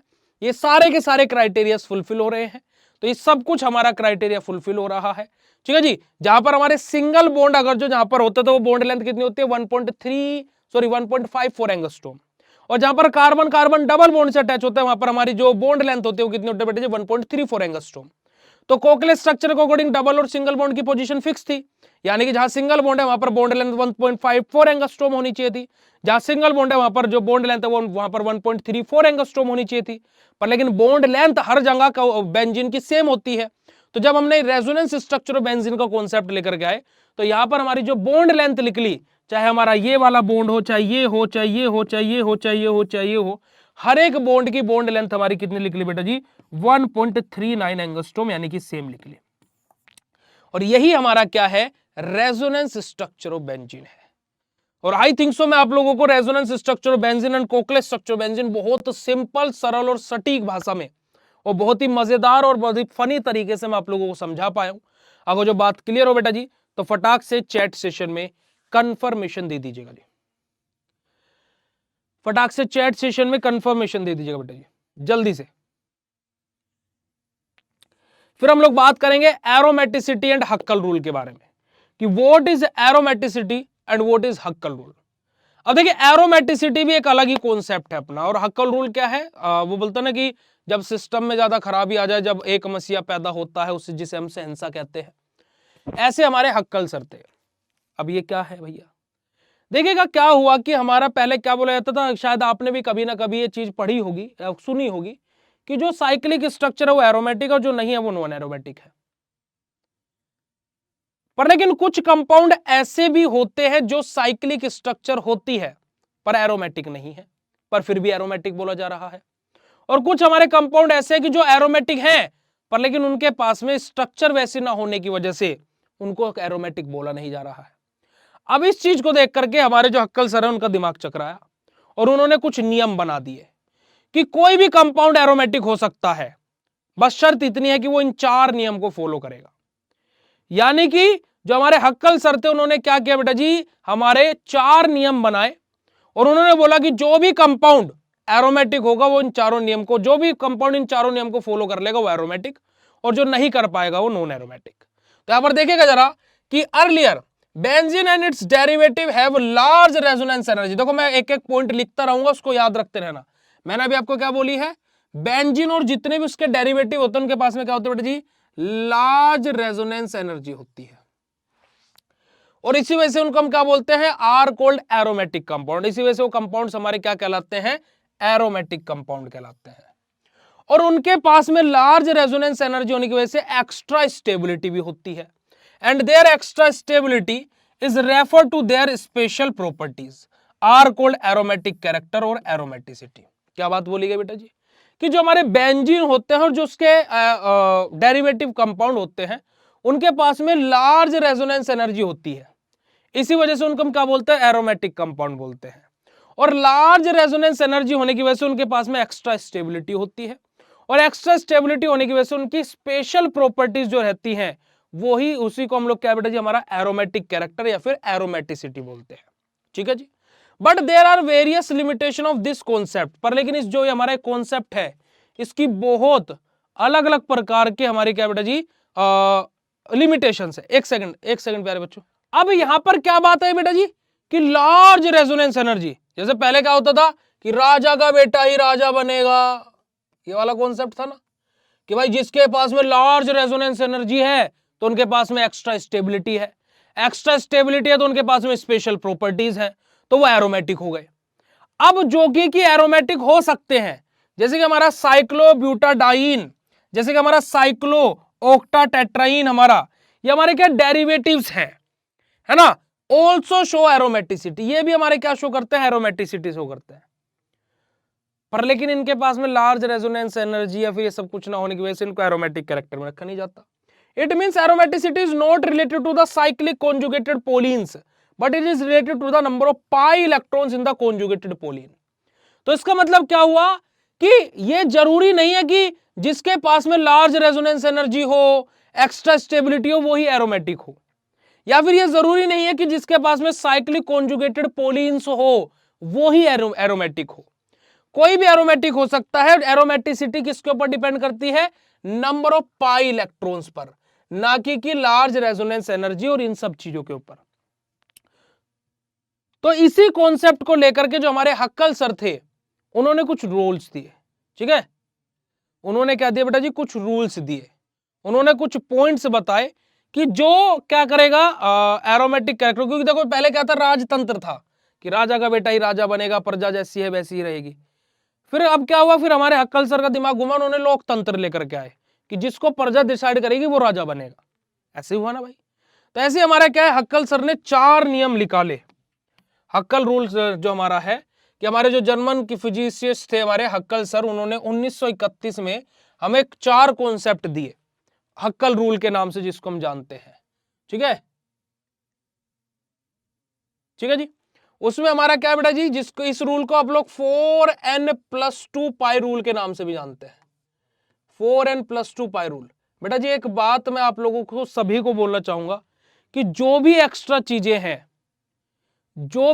चीजें हैं आपकी लाइफ में, प्रॉब्लम है, गर्लफ्रेंड छोड़ के चली गई है, बॉयफ्रेंड छोड़ करके चला गया है ना, लाइव क्लासेस में रिकॉर्डिंग नहीं दिख रही है या पीडीएफ नहीं मिल रहा है, फलाना ढिंकाना, जितनी भी प्रकार की समस्या है, लाइव क्लास के अंतिम 10 मिनट में ये सब बातें क्या करो। हम आपको पढ़ा रहे हैं और आपका ध्यान है कि हमारे नोट्स नहीं आ पाए हैं। ठीक है बेटा, LER भाई लो रेजोनेंस एनर्जी, LER पर LER लिखा कहां है, sorry LER large resonance energy. भाई इसको शॉर्ट फॉर्म में हमने LERE लिख दिया, लार्ज रेजोनेंस एनर्जी। थोड़ा सा बड़े हो जाइए, है ना, थोड़ा सा मैच्योरिटी लाइए, तीसरे सेमेस्टर में आ गए हैं। ठीक है जी। तो हक्कल सर के रूल को हम लोग 4n+2 पाई रूल के नाम से भी जानते हैं। अब चारों रूल 1 बाय 1 करके समझते रहिएगा। सबसे पहला रूल देखिएगा क्या है, द मॉलिक्यूल और आयन मस्ट बी फ्लैट और प्लेनर, कि जो भी हमारा एरोमेटिक क्या उसमें उतरेगा तो क्या होना चाहिए बेटा जी, फ्लैट और प्लेनर होना चाहिए, सबसे पहला नियम। दूसरा नियम क्या बोलता है, it should have cyclic delocalized electron cloud above and below the plane, कि जो हमारे डीलोकलाइज्ड जो पाई इलेक्ट्रॉन्स यहां पर प्रेजेंट रहेंगे, अभी हमने देखा ना कि हमारे एरोमेटिसिटी किसके ऊपर डिपेंड करती है, पाई इलेक्ट्रॉन्स के ऊपर। तो जो हमारे यहां पर बेटा जी जो हमारे पाई इलेक्ट्रॉन्स रहेंगे वो क्या रहेंगे, अबाव या फिर बिलो द प्लेन रहेंगे। क्या रहेंगे, अबाव या फिर बिलो द प्लेन रहेंगे। तीसरा नियम हमारा क्या बोलता है बेटा जी, जो total number of pi electrons हैं वो हमारे क्या है, should be 4n+2 pi rule को फॉलो करने चाहिए। अब 4n+2 पाई रूल हमारा क्या है, देखिए n की वैल्यू बेटा जी हमारी क्या है, 1 2 3 4 इस प्रकार से हमारी हो सकती है।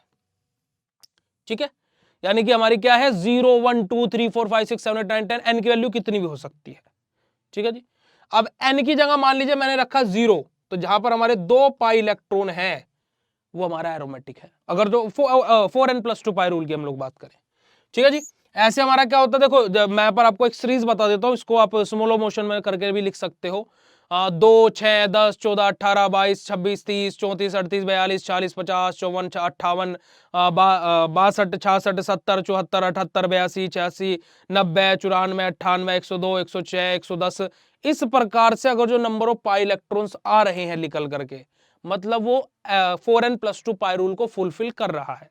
अगर जो 4 8 12 16 20 24 28 32 36 40 44 48 52 56 60 64 68 72 76 80 84 88 92 96 100 इस प्रकार से अगर जो नंबर ऑफ पाई इलेक्ट्रॉन निकल करके आ रहा है, मतलब कि वो 4n+2 पाई रूल को फुलफिल नहीं कर रहा है। ठीक है जी, आ रही बात समझ में, चलेगा। बात करते हैं बेटा जी हमारा आगे, the electron cloud should encompressed all the carbon atom in the of the cyclic ring।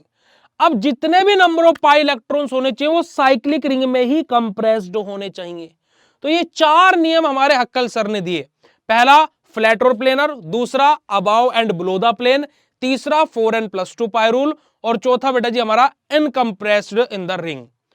जो भी कंपाउंड इन चारों रूल को फॉलो करेगा वो एरोमेटिक, और जो इनमें से 3 को कर लेगा और 1 को नहीं करेगा मान लीजिए, तो वो नॉन एरोमेटिक। यानी कि हमारा क्या है, एरोमेटिक होने के लिए 4 में से 4 ही नंबर लाने पड़ेंगे, और जो 3 भी आ रहे हैं तो अब भैया रेस से बाहर हो। ठीक है जी, तो हमारा क्या है, this rule is also known as 4n+2 pi rule. A molecule which does not possess और सेटिस्फाई वन और more than one about the condition are said to be non aromatic. अगर जो कोई भी एक ऐसा मॉलिक्यूल है जो इनमें से कोई भी एक या एक से ज्यादा कंडीशन को सेटिस्फाई नहीं कर पाता है, तो उस कंपाउंड को हम लोग क्या बोलते हैं, नॉन एरोमेटिक बोलते हैं। आ रही है बात समझ बेटा जी? ठीक है, अब 4n+2 पाई रूल हमारा काम कैसे करता है, जैसे फॉर एग्जांपल यहां पर आप लोग ऐसे समझिएगा, जैसे हमारी मान लीजिए n की वैल्यू बेटा जी क्या है, 1 है। ठीक है, तो हमारा फॉर्मूला क्या है, 4n+2 और बाहर हमारा क्या है, पाई है। n की वैल्यू 1 है, तो 4 गुना 1 जमा 2 और पाई, तो 4 एकम 4 और प्लस 2 6, तो 6 पाई हो जाएंगे। और मैंने अभी आपको क्या बोला था कि अगर जो हमारी नंबर ऑफ पाई हमारा क्या है, 2 6 10 14 18 22 26 इस प्रकार की अगर जो आ रही है, मतलब ये 4n+2 पाई रूल को फुलफिल कर रहा है। अब मैं यहां पर आपके सामने एक आंकड़ा लिख रहा हूं, मैं आपके सामने एक आंकड़ा लिख रहा हूं कि अगर जो n की वैल्यू भाई 13 है, तो कितने नंबर ऑफ पाई इलेक्ट्रॉन वहां पर होंगे, एक बार मुझे चैट सेशन बताइएगा 4n+2 पाई रूल के अकॉर्डिंग। भाई मुझे एक बात बताओ भाई, 13 चौका 26 तो कभी भी नहीं हो सकता है, और आपने उसमें 2 भी जोड़ा होगा तो 13 चौका 24 तो होता नहीं है। भाई इतनी भी बेकार कैलकुलेशन नहीं है, इसे दूसरी क्लास का बच्चा सोल्व कर देगा। ठीक है, एक आंसर कर रहा है 34, यानी कि 13 चौका 32 होते हैं आपके अकॉर्डिंग, 8 चौक 32 होते हैं भाई, 13 चौका 32 नहीं होते, 13 चौका 52 होते हैं, और 52 में 2 जोड़ोगे तो भैया 54 आएगा, 54 पाई। क्या कर रहे हो भाई, कौन सी दुनिया में हो? अगला क्वेश्चन हम पूछते हैं आपसे, अगला क्वेश्चन पूछते हैं, देखते हैं कि कितना आप लोगों का दिमाग चलता, क्योंकि और तो हमें कुछ आज पढ़ना नहीं है। अगर जो हमारा जो नंबर ऑफ पाई इलेक्ट्रॉन्स अगर जो बेटा जी वो कितना आते हैं, 80 आते हैं, 80 नंबर ऑफ पाई इलेक्ट्रॉन, तो 4n+2 पाई रूल के अकॉर्डिंग हमारी जो n की वैल्यू है वो कितनी होगी? बताइएगा जरा कि n की वैल्यू हमारी कितनी होगी कि पाई इलेक्ट्रॉन हमारे क्या बेटा जी 80 निकल करके आए। ओ भाई पाई 80 है भाई, 322 कहाँ चला गया कैलकुलेशन में? भाई 322 कैसे चला गया? तो जब हमारे पास 80 रुपए हैं,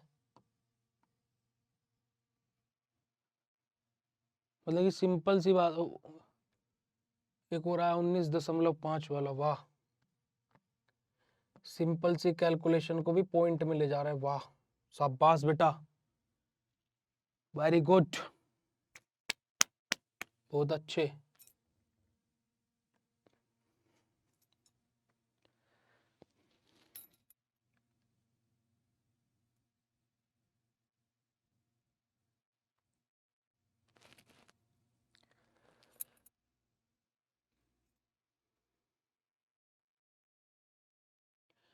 भाई ऐसी कोई वैल्यू इधर लाई ही नहीं करेगी। आप क्या ऐसे 0.5 पाई इलेक्ट्रॉन भी काउंट कर दोगे क्या? है भाई 80 पाई आएंगे ही नहीं इस फॉर्मूला के अकॉर्डिंग तो, क्योंकि कि 80 पाई क्या होता है? 80 पाई क्या होता है? नॉन एरोमेटिक होता है। और नॉन एरोमेटिक क्या 4n+2 पाई रूल को फुलफिल करेंगे? नहीं। तो भाई इसके अकॉर्डिंग तो ये चीज पॉसिबल ही नहीं है। कहाँ जा रहा है आप लोगों का दिमाग? कहाँ जा रहा है आप लोगों का दिमाग भाई?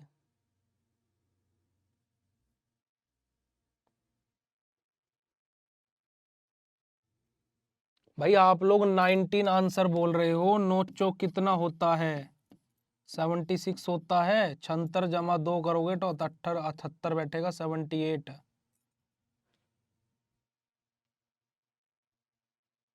बोलिएगा।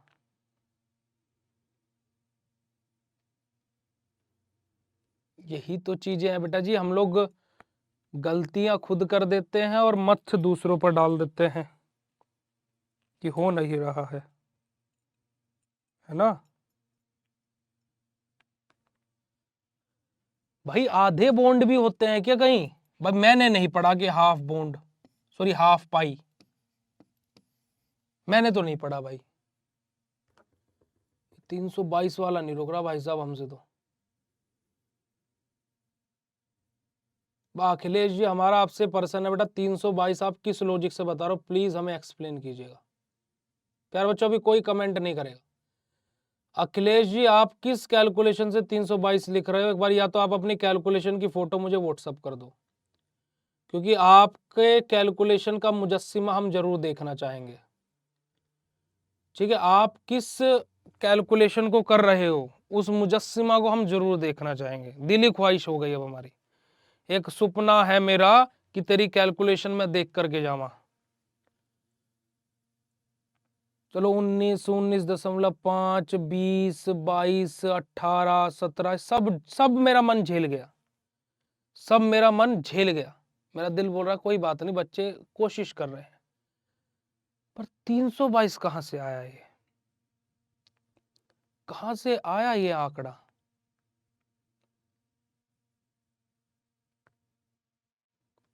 अस्सी गुना 4 बराबर 320 प्लस 2 322। दादा 80 पाई है, 80 एन नहीं है, 80 पाई है। आप गलत चले गए हैं। हम आपको बोले थे कि स्टेशन पे बैठना है, आप बैठ करके कलकत्ता निकल गए। हम आपको बोले हैं कि 80 पाई है तो n की वैल्यू क्या होगी? आपने 80 को n मान लिया। समझे कि नहीं समझे? चलिएगा अगला क्वेश्चन है, क्वेश्चन पूछते हैं क्योंकि आज आप लोगों का टेस्ट लेंगे हम। अगला क्वेश्चन प्यारे बच्चों आप लोगों से ये है, आपको 4n+2 पाई रूल को ये फुलफिल करेगा नहीं करेगा? ये क्वेश्चन ये है कि 4n+2 पाई रूल को हमारा 4n+2 पाई रूल फुलफिल होगा या नहीं होगा। ठीक है, मैं आपके सामने यहां पर नंबर दूंगा तो आपको बताना है कि उतने pi electrons 4n+2 pi rule को फुलफिल करेंगे नहीं करेंगे। ठीक है, मेरा यहां पर आपको नंबर दिया है 68,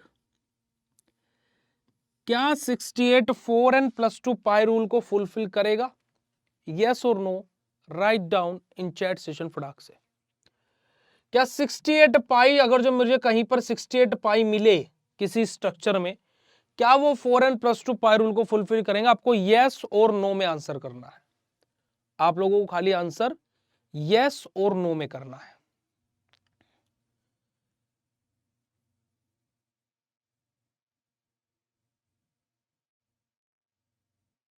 करेगा?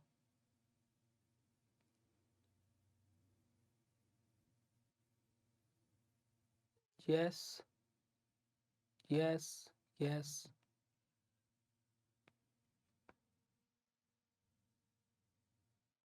हाँ हाँ, वही मैंने भी बोला बेटा जी कि वो 80 को एन समझ लिए हैं, कोई बात नहीं, होता है, होता है, कोई दिक्कत वाली बात नहीं है। एक बच्चा बोल रहा है नो, नो सर, चलेगा। ये जो भी नो सर वाले बच्चे हैं, एक बार बेटा जी शीशे के सामने जाइए और अपने आप को देखिए, और वहां पर वॉश बेसिन तो लगा ही होगा, तो जिसमें मुंह धो लेते हैं, तो उसमें अपना मुंह धुलिए, और मुंह धुलने के बाद में देखिए कि आप कितने स्मार्ट हैं, और आपका आंसर बिल्कुल सही है, जो भी नो बोल रहा है। बेटा जी देखिएगा कि जो भी शब्द डायरेक्ट 4 से कट जाए वो 4n+2 पाई रूल को फुलफिल कर ही नहीं रहा है। ठीक है, जैसे 68 है हमारा, 4 से कट जाएगा, अगर जो मैं इसको काटने बैठू तो 4 एकन 4 और 2 इधर आ जाएंगे, 17, एन की वैल्यू 17 एग्जैक्ट मुझे वैल्यू मिल जाएगी, यहाँ कुछ रिमाइंडर नहीं बचेगा। वहीं पर यहाँ पर मेरा होता 70 पाई, तो अगर जो मैं इसको 4 से काटने जाता हूं तो यहाँ पर मेरा क्या होता है बेटा जी 17 होता है, और साथ में मेरे पास में क्या है, 2 और रिमाइंडर में बचते हैं, मेरे पास में 2 रिमाइंडर में बचते हैं, तो मैं इसको 17 2/4 लिखूंगा। ठीक है, 17 चौक 68 और प्लस 2 70। तो जो एग्जैक्टली 4 से कट जा रहा है, यानी कि वो मतलब कि, और रिमाइंडर कुछ 2 नहीं बच रहा है, क्योंकि रिमाइंडर हर जगह 2 ही बचेगा। जहां पर कट करके रिमाइंडर 2 बच रहा है, मतलब कि वो 4n+2 पाई रूल को फुलफिल कर रहा है, और जहां पर एग्जैक्टली कट जा रहा है 4 से, तो मतलब वो 4n+2 पाई रूल को फुलफिल कर ही नहीं रहा है। ठीक है, जैसे कि अगर जो आप लोग यहां पर देखेंगे, अगर जो मैं आपको एक और एग्जांपल दूं, जैसे हम लोग ले लेते हैं एग्जांपल किसको बेटा जी, 32 को। 32 को मैं अगर जो 4 से काटता हूं तो एग्जैक्ट आते हैं मेरे पास में 8, यानी कि 4n+ पाई रूल को फुलफिल नहीं करेगा। यहीं पर ही मेरे पास में टर्म है 34, अगर जो इसको 4 से कट करता हूं तो मेरे पास में क्या आता है, 8 आता है और जमा 2 होता है, क्योंकि 8 जमा 2, क्योंकि 2 मेरे पास में रिमाइंडर, ये जमा मतलब करिए, मतलब रिमाइंडर बचता है, तो 2 रिमाइंडर बचा और 8 भी मेरे पास में आया, तो मेरे पास में क्या है बेटा जी, हमारा 4n+2 पाई रूल को फुलफिल कर रहा है। ठीक है, इसी वजह से मैंने आपको बोला कि जो 4n+ पाई रूल को फुलफिल करेंगे वो क्या होंगे, 2 6 10 14 18 22 24, सॉरी 18 22 26 30 34 38 42 40 50 54 58 62 66 70 74 78 82 86 90 94 96, सॉरी 94 98 102 106 110, इस तरीके से जो टर्म्स हमारी रहेंगी वो हमारी क्या रहेंगी, 4n+2 पाई रूल को फुलफिल करेंगी। ये सब आप याद कर लीजिए। ठीक है, 2 6 10 14 18 22 22 26 30, इस तरीके से वाली। ठीक है, जो हमारे 4 के टेबल में आते हैं, जैसे 4 8 12 16 20 24 28 32 36 40 44 48 52 56 60 64 68 72 76 80, इस तरीके से जो हमारी टर्म्स रहेंगी वो 4n+2 पाई रूल को फुलफिल नहीं करेंगी। आ रही है बात समझ में? और अगर जो बात है समझ में आई तो चैट सेशन में हार्ट वाला इमोजी भेज दो मेरे भाई। और ये आप लोगों का पूरा एक्सप्लेनेशन यहाँ पर लिखा हुआ, आप लोग अगर जो देखोगे कि हमारा क्या जो मोनोसाइक्लिक सिस्टम रहेगा वो 2 6 10 14 18 इस तरीके से जो हमारे पाई इलेक्ट्रॉन्स रहेंगे वो हमारे क्या 4n+2 पाई रूल को फुलफिल करेंगे। और जो हमारे क्या है जैसे 4 8 12 16 20 24 28 32 तरीके से रहेंगे वो हमारे क्या रहेंगे, एंटी एरोमेटिक रहेंगे, यानी कि वो 4n+2 पाई रूल को फुलफिल करेंगे ही नहीं। और यही आप लोगों का है बेटा जी complete aromaticity and Huckel rule होता है, जो कि यहाँ पर आपके एग्जांपल्स भी दिए हुए हैं, आप लोग अपने एग्जांपल्स को ड्रॉ कर सकते हो। और सेम यही डिट्टो है ना, ऐसे ही एग्जांपल्स आप लोगों के नोट्स के अंदर भी हैं। ठीक है, आप अपने जब ऑल इन वन नोट्स को खोलोगे तो सेम डिट्टो यही वाले एग्जांपल्स आपको पेज नंबर मिलेंगे रिएक्शन ऑफ बेंजीन आ गया है हमारे पास में, पेज नंबर आपके 6 पर आपका हक्कल रूल, सेम यही थ्योरी और पूरे के पूरे आपके यही रूल्स एंड एग्जांपल्स दिए हुए हैं अगर जो आप नोट्स के अंदर देखोगे। ठीक है जी, ओके, ये रहे। ठीक है प्यारे बच्चों, तो आप लोगों के नोट्स के अंदर जो आपके घर पर आते हैं, अदरवाइज जो डिजिटल कोर्स वाले बच्चे जो पीडीएफ आपके कोर्स के अंदर अपलोडेड है, आप वहां पर चेकआउट कर सकते हैं। क्या है रिएक्शन ऑफ बेंजीन, जहां पर हमारी Friedel Crafts alkylation, Friedel Crafts acylation, halogenation, sulphonation, nitration, ये सब हमारी रिएक्शंस थी। जहां पर हम लोग हमारा सल्फोनेशन के बारे में पढ़ रहे थे, जो कि हमारा लेक्चर बीच में बंद हो गया था, बट अब आज हम दोबारा से सल्फोनेशन से ही आज का अपना लेक्चर स्टार्ट करेंगे जी। ठीक है, तो रिएक्शन ऑफ बेंजीन में अगर जो हम लोग बात करते हैं, तो अगर जो यहां पर बात की जाए तो हमारा सबसे पहली रिएक्शन आ जाती है सल्फोनेशन। अब यहां पर अगर जो मैं बात करता हूं तो जो हमारा बेंजीन है, मैं पहले आपके सामने रिएक्शन लिखूंगा।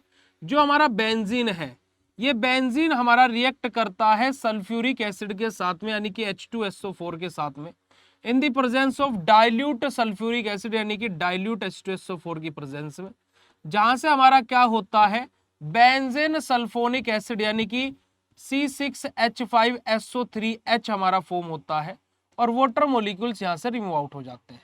ठीक है, जैसे अगर जो मान लीजिए सल्फोनेशन ऑफ बेंजीन से आपका 2 मार्क्स में क्वेश्चन आया, तो आप थ्योरी और ये रिएक्शन लिख करके छोड़ सकते हो, पर लेकिन 7 और 10 नंबर में अगर जो रिएक्शन ऑफ बेंजीन से क्वेश्चन आ जाए, तो हम लोगों को वहां पर मैकेनिज्म, ठीक है, मैकेनिज्म भी एड ऑन करना पड़ेगा, जहां पर सबसे पहला स्टेप आ जाता है हमारा जनरेशन ऑफ इलेक्ट्रोफाइल। अगर जो आप लोग देखेंगे तो पहला स्टेप आ जाता है जनरेशन ऑफ इलेक्ट्रोफाइल। अब देखिए, अब ये स्टेप ऐसा नहीं कि ये खाली सल्फोनेशन में है, आपका नाइट्रेशन आएगा वहां पर भी पहला स्टेप यही रहेगा, आपका हेलोजिनेशन आएगा वहां पर भी पहला स्टेप आप लोगों का यही रहेगा प्यारे बच्चों। ठीक है जी, अब यहां पर अगर जो मैं बात करता हूं, तो यहां पर हमारा पहला स्टेप आ जाता है जनरेशन ऑफ इलेक्ट्रोफाइल। तो इलेक्ट्रोफाइल का जनरेशन मैंने क्या बोला था, जिसकी प्रेजेंस में और जिसके साथ रिएक्शन हो रही हो, ये दोनों मिलकर के हमारा इलेक्ट्रोफाइल का जनरेशन करते हैं।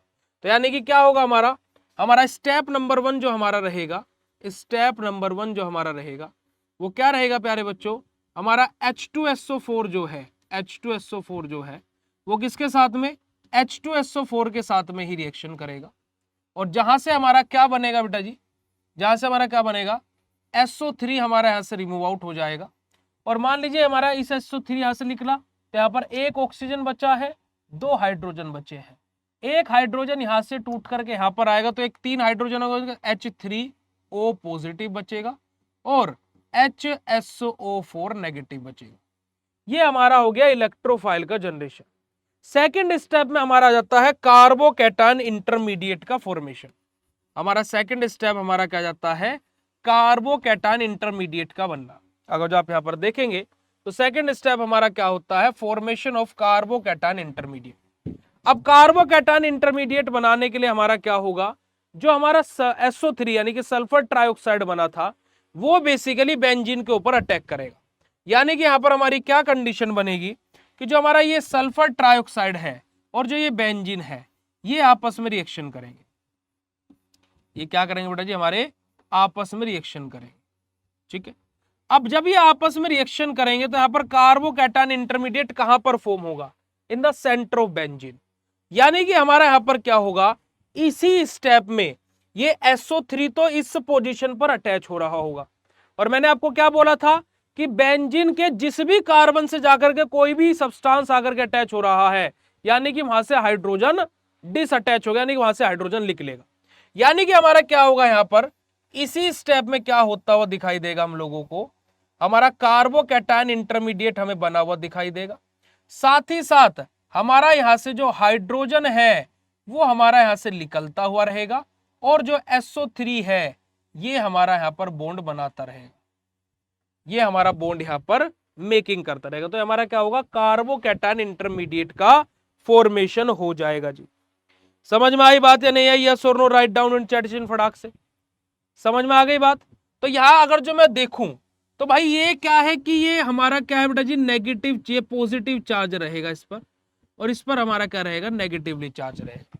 ठीक है, अब जब हमारा ये स्टेप आया, ठीक है जी, अब कार्बोकैटायन इंटरमीडिएट हमारा बना, तो यहां पर हमारा क्या होगा, हमारा अगला स्टेप जो आएगा, स्टेप नंबर 3 जो हमारा आएगा, स्टेप नंबर 3 जो हमारा आएगा वो क्या आएगा बेटा जी, लॉस ऑफ प्रोटॉन। क्या आएगा, क्या आएगा, loss of proton, loss of proton.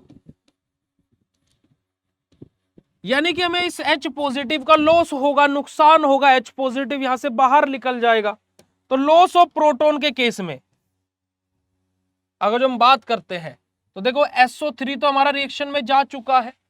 अब H पॉजिटिव को पॉजिटिव चार्ज एक्सेप्ट करेगा, नेगेटिव चार्ज, तो आप बोलोगे कि नेगेटिव चार्ज। यानी कि हमारा यहां से क्या होगा, सिंपल सा हमारा जो बेंजीन है जिसके पास में कार्बोकैटायन बना हुआ है, ये जो हमारी बेंजीन है ये वाली, ठीक है, ये हमारी जो है, जो ये H पॉजिटिव है और SO3 नेगेटिव है, और ये बीच में हमारा क्या है, कार्बोकैटायन इंटरमीडिएट है।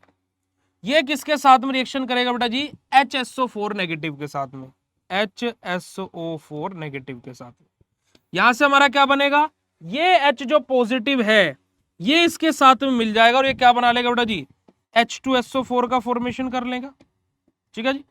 अब यहां पर हमारा क्या बनेगा, जो का त्यों रहेगा, कुछ नहीं होगा यहां पर हमारा, सिंपल सा हमारा SO3 नेगेटिव हमारा यहां पर अटैच रहेगा।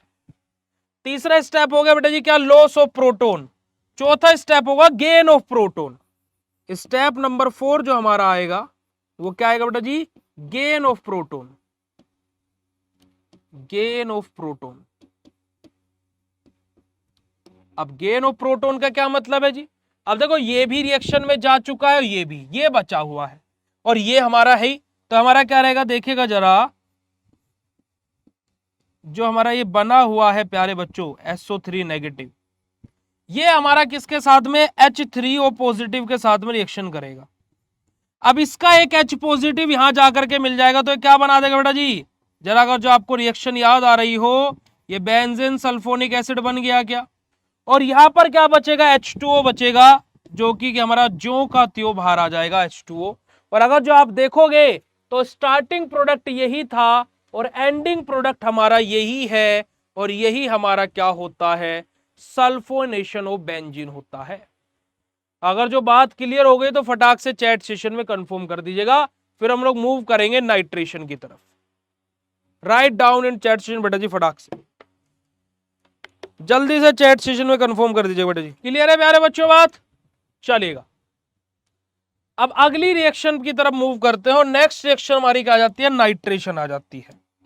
नाइट्रेशन में हमारा क्या होता है जी, जो हमारा बेंजीन है, जो हमारा बेंजीन है, ये रिएक्शन करता किसके साथ में, नाइट्रिक एसिड के साथ में, यानी कि HNO3 के साथ में, in the presence of dilute sulphuric acid, यानी कि H2SO4 की प्रेजेंस में रिएक्शन होगी।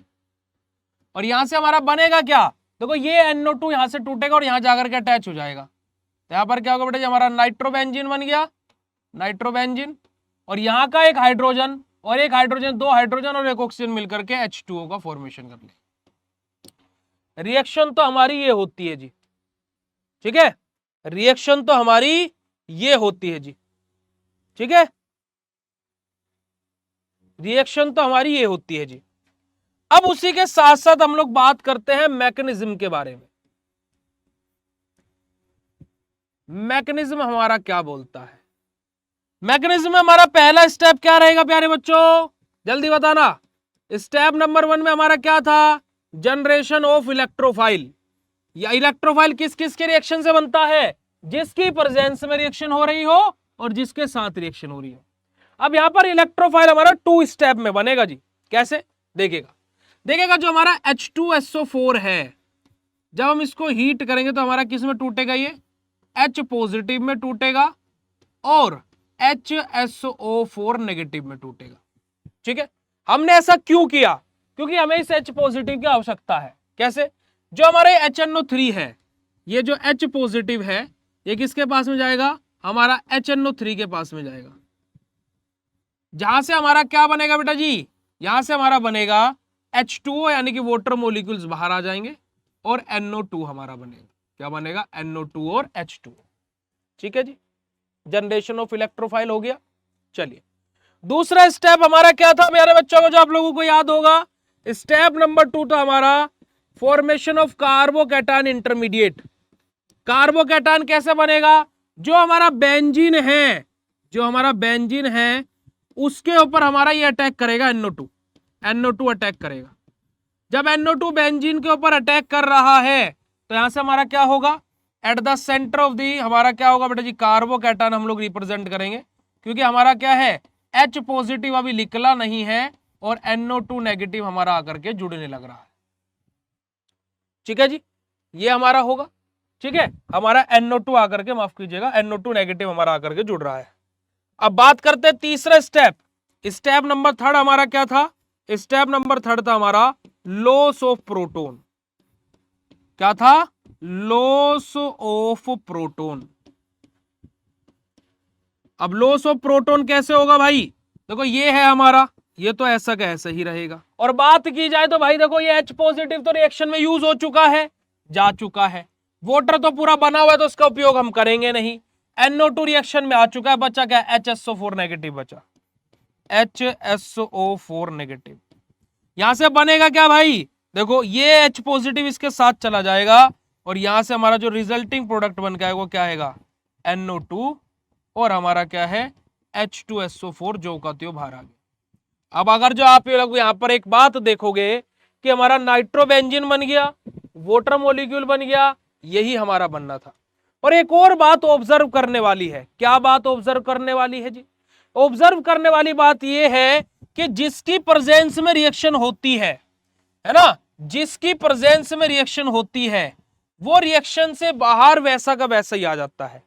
क्योंकि कि एक बहुत ही अच्छी लाइन है कि जिसकी प्रेजेंस में रिएक्शन होती है भाई वो कभी भी रिएक्शन में इन्वॉल्व नहीं होता है, यानी कि फाइनल प्रोडक्ट में उसका कोई रोल नहीं रहेगा, पूरी रिएक्शन में सहायता करेगा।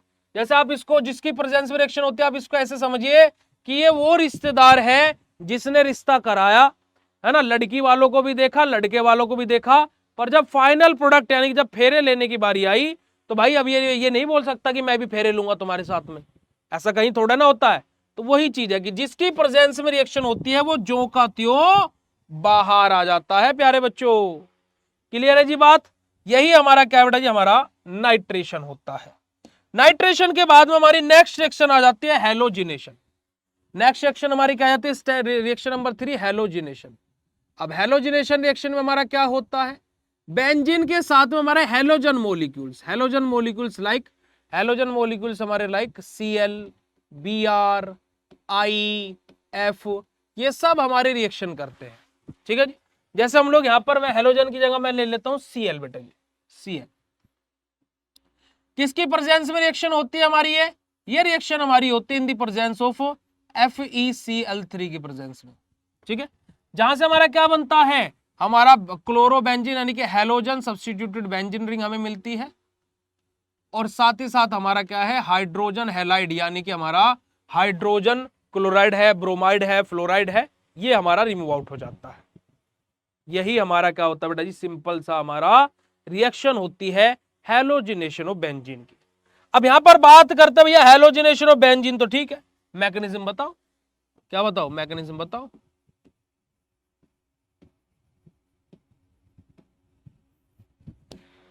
है ना जी? इतनी बात क्लियर हो रही है सभी को? यस और नो? जल्दी से फटाक से चैट सेशन बोल दो। अब बात करते हैं बेटा जी हमारा हैलोजिनेशन के बारे में। हैलोजिनेशन क्या होता है? ठीक है, हैलोजिनेशन में हमारा क्या होता है बेटा जी? हमारा मैकेनिज्म के बारे में बात करें तो भाई स्टेप नंबर 1 हमारा क्या होगा? Generation of electrophile. इलेक्ट्रोफाइल कैसे बनेगा भाई? जिसके साथ में रिएक्शन हो रही है एक तो वो रहेगा भैया, और जिसके प्रेजेंस में रिएक्शन हो रही है वो रहेगा, वो दोनों रहेंगे। ठीक है, ओए इसको AlCl3 कर लीजिएगा, इसको AlCl3 कर लीजिएगा। ठीक है, चलो अब भैया इलेक्ट्रोफाइल कैसे बनेगा? सिंपल सा हमारा होगा भैया क्या? हमारा Cl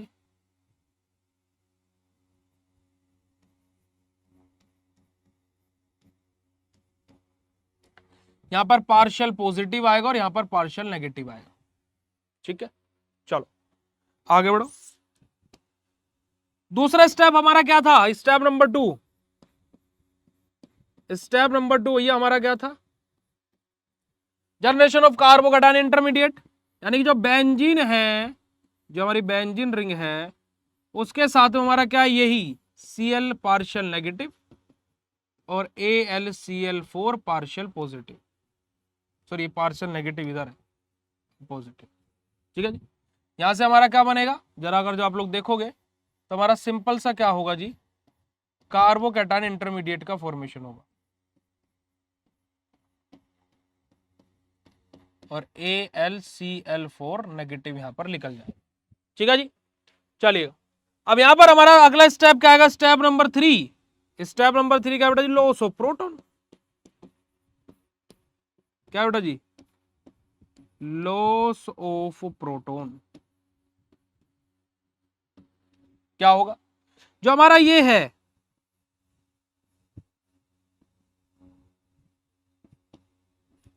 ठीक है, H पॉजिटिव था, Cl नेगेटिव था और हमारा AlCl4 नेगेटिव। ये H पॉजिटिव इस यहाँ के Cl के साथ में जाएगा बेटा जी, तो यहां से हमारा क्या बना लेगा, HCl बना लेगा। अब देखो एक Cl यहां से निकला, ये H भी निकली तो क्या बनेगा, AlCl3 बचेगा और ये क्या बचेगा बेटा जी, हमारा क्लोरोबेंजीन। और यही हमारी रिएक्शन होती है भाई। जरा अगर जो आप कोर फरमाएंगे, ये रहा प्रोडक्ट और जिसकी प्रेजेंस में रिएक्शन हो रही थी वो ज्यों का त्यों बाहर आ गया।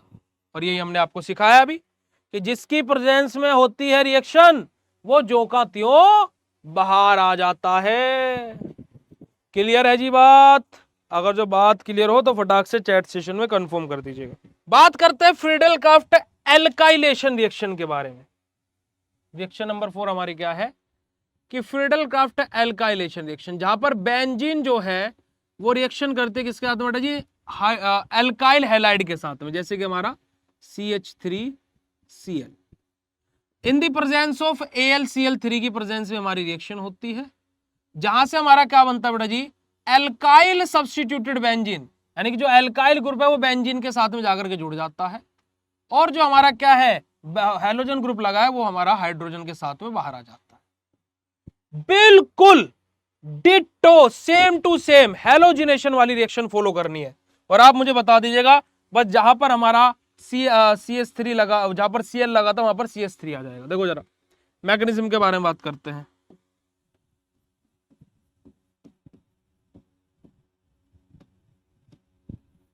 ठीक है जी, मैकेनिज्म हमारा क्या बोलता है, जिसके साथ में रिएक्शन हो रही है वो और जिसकी प्रेजेंस में रिएक्शन हो रही है वो, ये दोनों मिलकर के क्या बनाते हैं बेटा जी, हमारा क्या है, CH3 पार्शियल पॉजिटिव आ जाएगा और बचा कुचा AlCl4 पार्शियल नेगेटिव। ठीक है जी, पहला स्टेप था हमारा ये। दूसरा स्टेप, स्टेप नंबर 2 क्या है कि जो हमारा ये बना है ये किसके साथ में रिएक्शन करेगा, बेंजीन के साथ में, CH3 पार्शियल पॉजिटिव और AlCl4 पार्शियल नेगेटिव। यहां से हमारा बनेगा क्या, ये CH3 यहां जाकर के बाइंड करेगा भैया,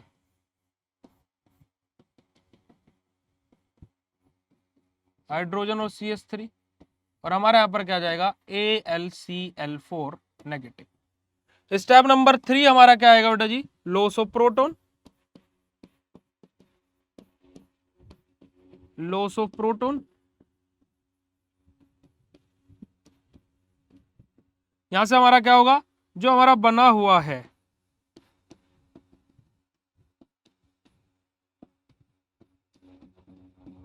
और क्या था इसके साथ में, AlCl4 नेगेटिव है। ये प्रोटॉन जो हमारा H पॉजिटिव है इधर Cl के साथ में जाएगा तो HCl बनाएगा। ये क्या बचेगा, AlCl3 बचेगा और यहां पर हमारा क्या बनेगा बेटा जी, एल्काइल सब्स्टिट्यूटेड बेंजीन बनेगी, जिसको हम लोग मिथाइल बेंजीन के नाम से जानते हैं। ठीक है, ठीक है जी, तो ये हमारा क्या है बेटा जी, सिंपल सा फ्रीडल क्राफ्ट एल्काइलेशन रिएक्शन है। अब मैं आप लोगों को एक होमवर्क भी दूंगा, है ना, साथ ही साथ को बहुत सारी चीजें बताऊंगा भी। 5वीं रिएक्शन आ जाती है Friedel Crafts acylation reaction. Friedel Crafts acylation reaction में हमारा क्या होता है कि सिंपल सा जो हमारा बेंजीन है वहां से हमारा क्या बनता है, एरोमेटिक कीटोन बनता है।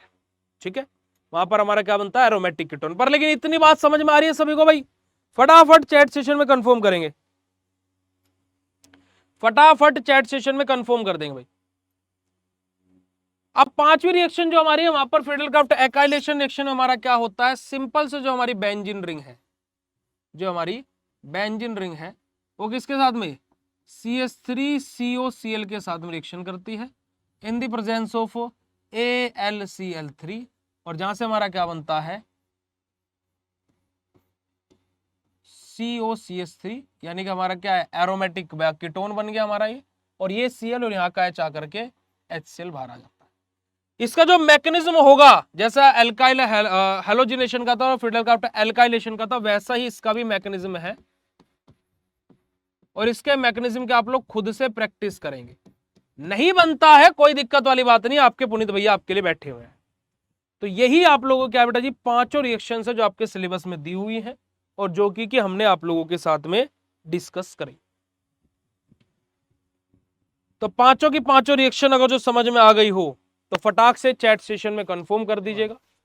जहां पर हम लोग बात करेंगे हमारे DDT, क्लोरामाइन, सैक्रीन और BHC के बारे में। ठीक है जी, हमारा DDT यानी कि डाइक्लोरो डाइफिनाइल ट्राइक्लोरोइथेन के बारे में, जिसका स्ट्रक्चर हमारा कुछ इस प्रकार से बनता है। दो बेंजीन रिंग को लेटाने का, उनके चौकीदार Cl को बनाने का, ठीक है, उनके चौकीदार Cl को बनाने का, Cl को बनाने का, ठीक है जी, इन दोनों का घर का रास्ता कार्बन और हाइड्रोजन से जाने का और बाहर आकर के CCl3 आने का, और यही स्ट्रक्चर आपका DDT का होता है बेटा, डाइक्लोरो डाइफिनाइल ट्राइक्लोरोइथेन, जिसका मोलिकुलर फॉर्मूला हमारा क्या होता है C14H9Cl5, ये इसका मोलिकुलर फॉर्मूला होता है।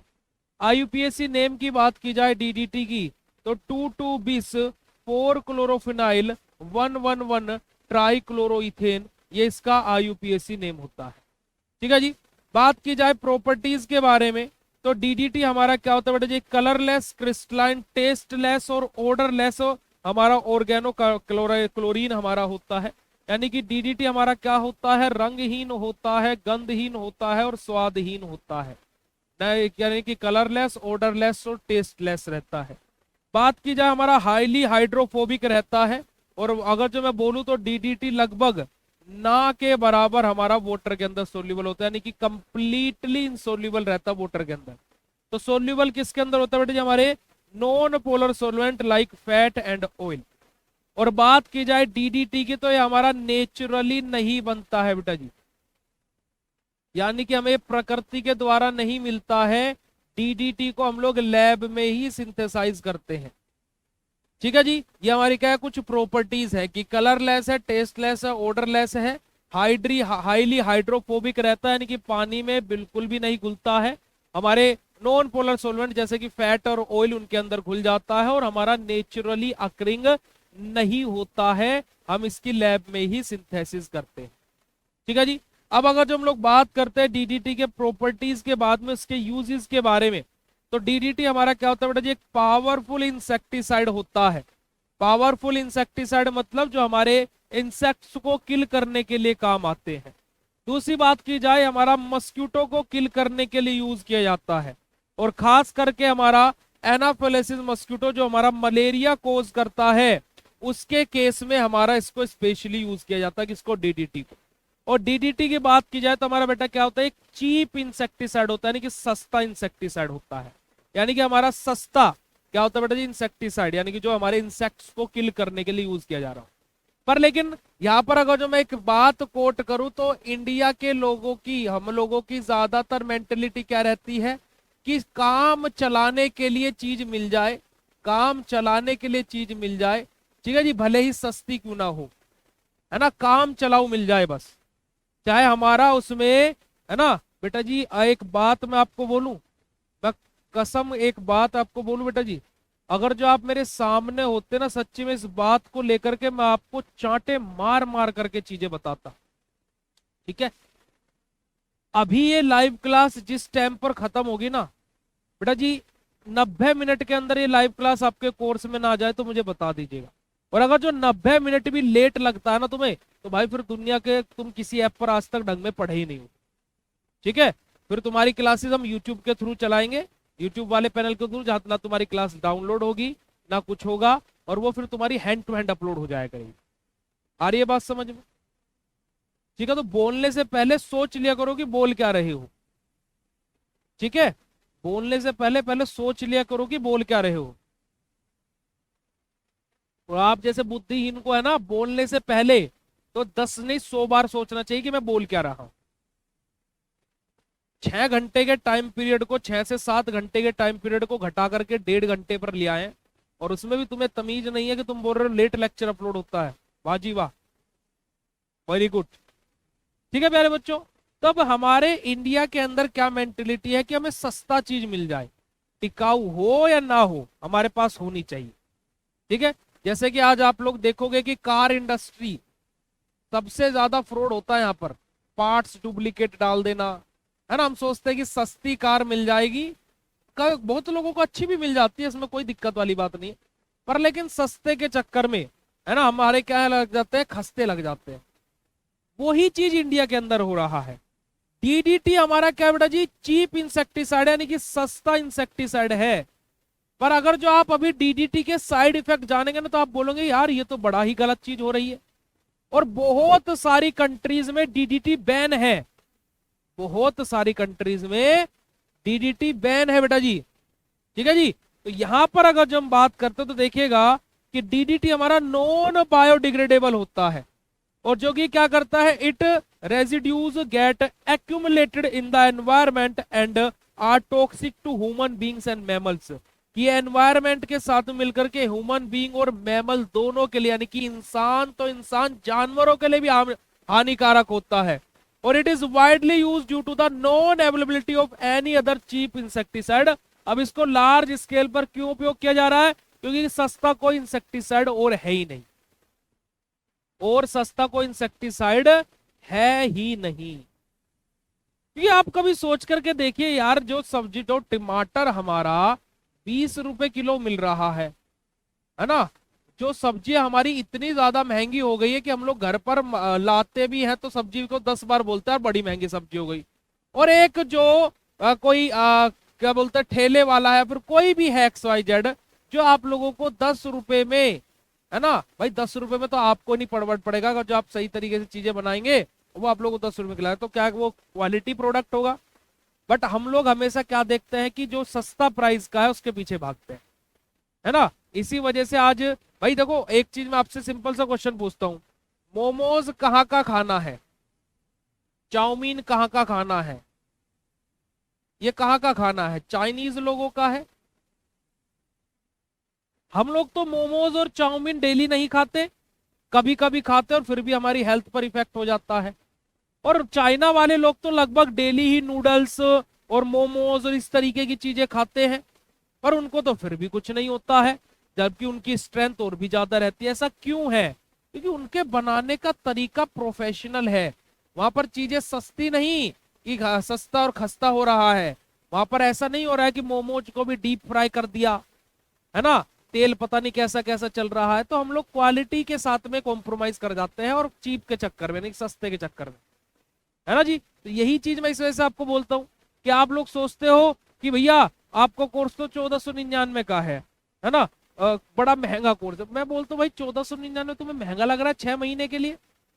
अगर जो मैं बात करूं तो भाई 1499 डिवाइडेड बाय 6 किया जाए, 1499 डिवाइडेड बाय 6 किया जाए, अगर जब इसको 1500 ही बोल दे तो कोई दिक्कत वाली बात नहीं है भाई। तो भाई अगर जो हम यहाँ पर बात करते हैं तो 3 आ जाएगा, और यहाँ पर 750 आ जाएगा, और ये हम लोग जो इसको काटेंगे तो 2 और 5, और यहाँ पर क्या आ जाएगा बेटा जी हमारा 0। 250 रुपए महीना फीस बैठ रही है आपकी। भाई आज एक ट्यूशन वाला बच्चा भी जो 6ठी 7वीं में पढ़ रहा है ना, वो भी 500 रुपए दे देता है ट्यूशन के, और तुम्हें एक महीने के ट्यूशन फीस 250 रुपए देनी पड़ रही है। और उसमें भी नोट्स भी हम ही तुम्हें दे रहे हैं, उसमें हम ही तुम्हें इंपोर्टेंट क्वेश्चन भी दे रहे हैं, और उसमें भी तुम्हें ज्यादा लगता है। तो ये मेंटेलिटी है, मेंटेलिटी की तो बात है भाई, है ना, ये मेंटेलिटी की तो बात है। तब देखिए कि कितना ज्यादा, ऐसा नहीं है कि लोगों को कैंसर एवं ही हो जा रहा है, भाई आज के टाइम पर अभी जब मैं बीएचसी पर आ रहा हूँ, डीडीटी के बाद में अब हम बीएचसी पर आ रहे हैं, अभी ये इनसे भी बड़े हैं। ये जो बीएचसी वहां से है ना बेंजीन हेक्साक्लोराइड, वो डीडी से भी ऊपर है, अभी देखेगा। बेंजीन हेक्साक्लोराइड जिसका फॉर्मूला होता है C6H6Cl6। ठीक है जी, ये हमारा फॉर्मूला होता है। अगर जो बेंजीन हेक्साक्लोराइड का स्ट्रक्चर बनाया जाए तो बेंजीन हेक्साक्लोराइड का स्ट्रक्चर हमारा कुछ इस प्रकार से बनता है। This is the structure of our benzene hexachloride, HCl HCl HCl और HCl और HCl और H और C। ये हमारा बेंजीन हेक्साक्लोराइड का फॉर्मूला होता है। ठीक है जी, जिसका आईयूपीएसी नेम होता है 1 2 3 4 5 6 हेक्साक्लोरोसाइक्लोहेक्सेन, और जिसका फॉर्मूला होता है C6H6Cl6। यही हमने आपके लिए लिखा हुआ है। अगर जो मैं इसकी प्रॉपर्टीज की बात करता हूं बेंजीन हेक्साक्लोराइड के, तो बेंजीन हेक्साक्लोराइड हमारा कब क्या होता है बेटा जी, डीडीटी क्या था, कलरलेस था। बेंजीन हेक्साक्लोराइड क्या होता है, व्हाइट कलर का होता है।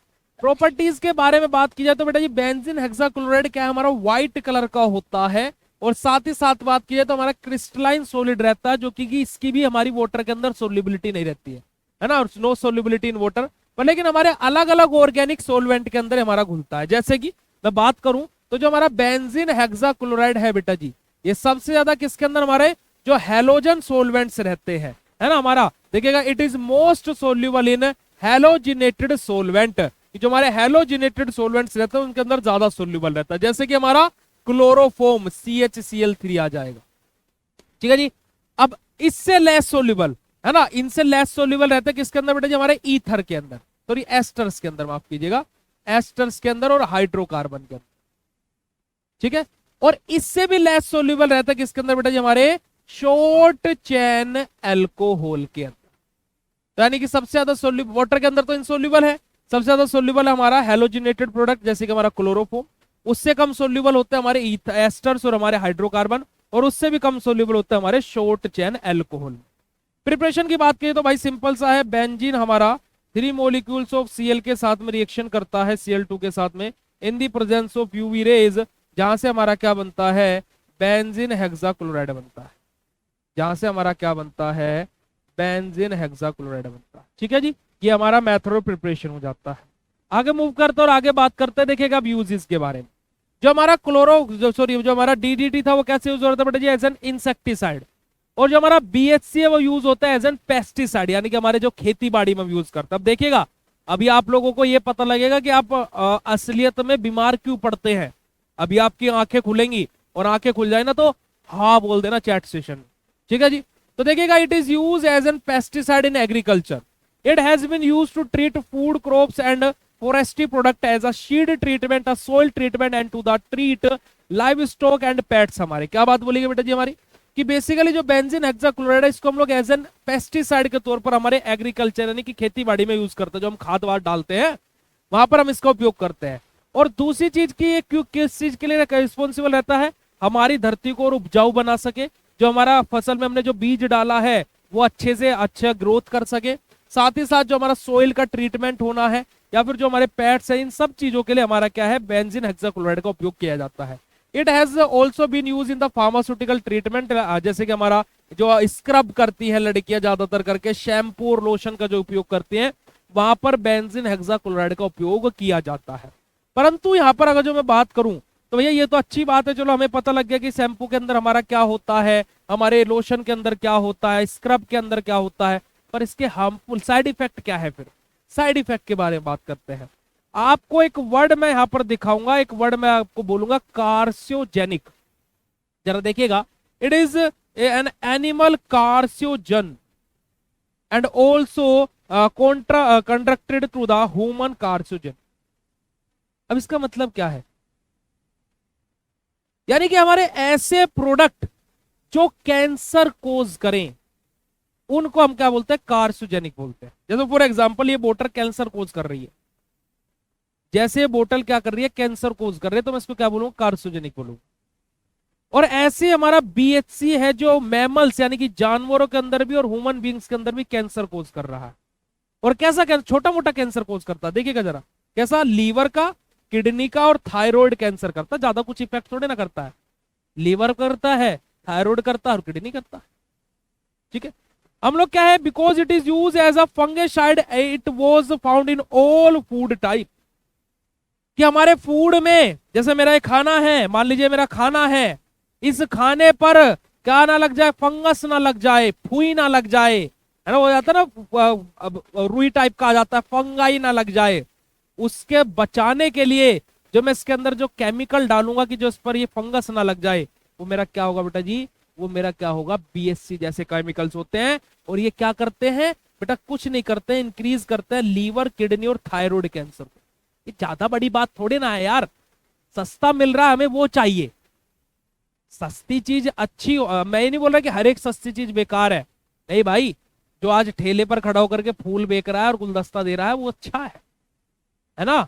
और हमारे जैसों के लिए तो फूल माला हम जब मंदिर के लिए लेकर के आते हैं तो वही अच्छा, वरना किसी प्रोफेशनल में चले जाएंगे तो भैया कि माला इस तरह से हम खुद बना ले तो वो ज्यादा अच्छा लगेगा, तो वो अच्छा है। पर लेकिन इन चीजों में, जहां पर मैं आपको एग्जैक्टली बोलना चाह रहा हूं, just to be exact, but इन चीजों में अच्छा नहीं है। तो we have to focus on these things.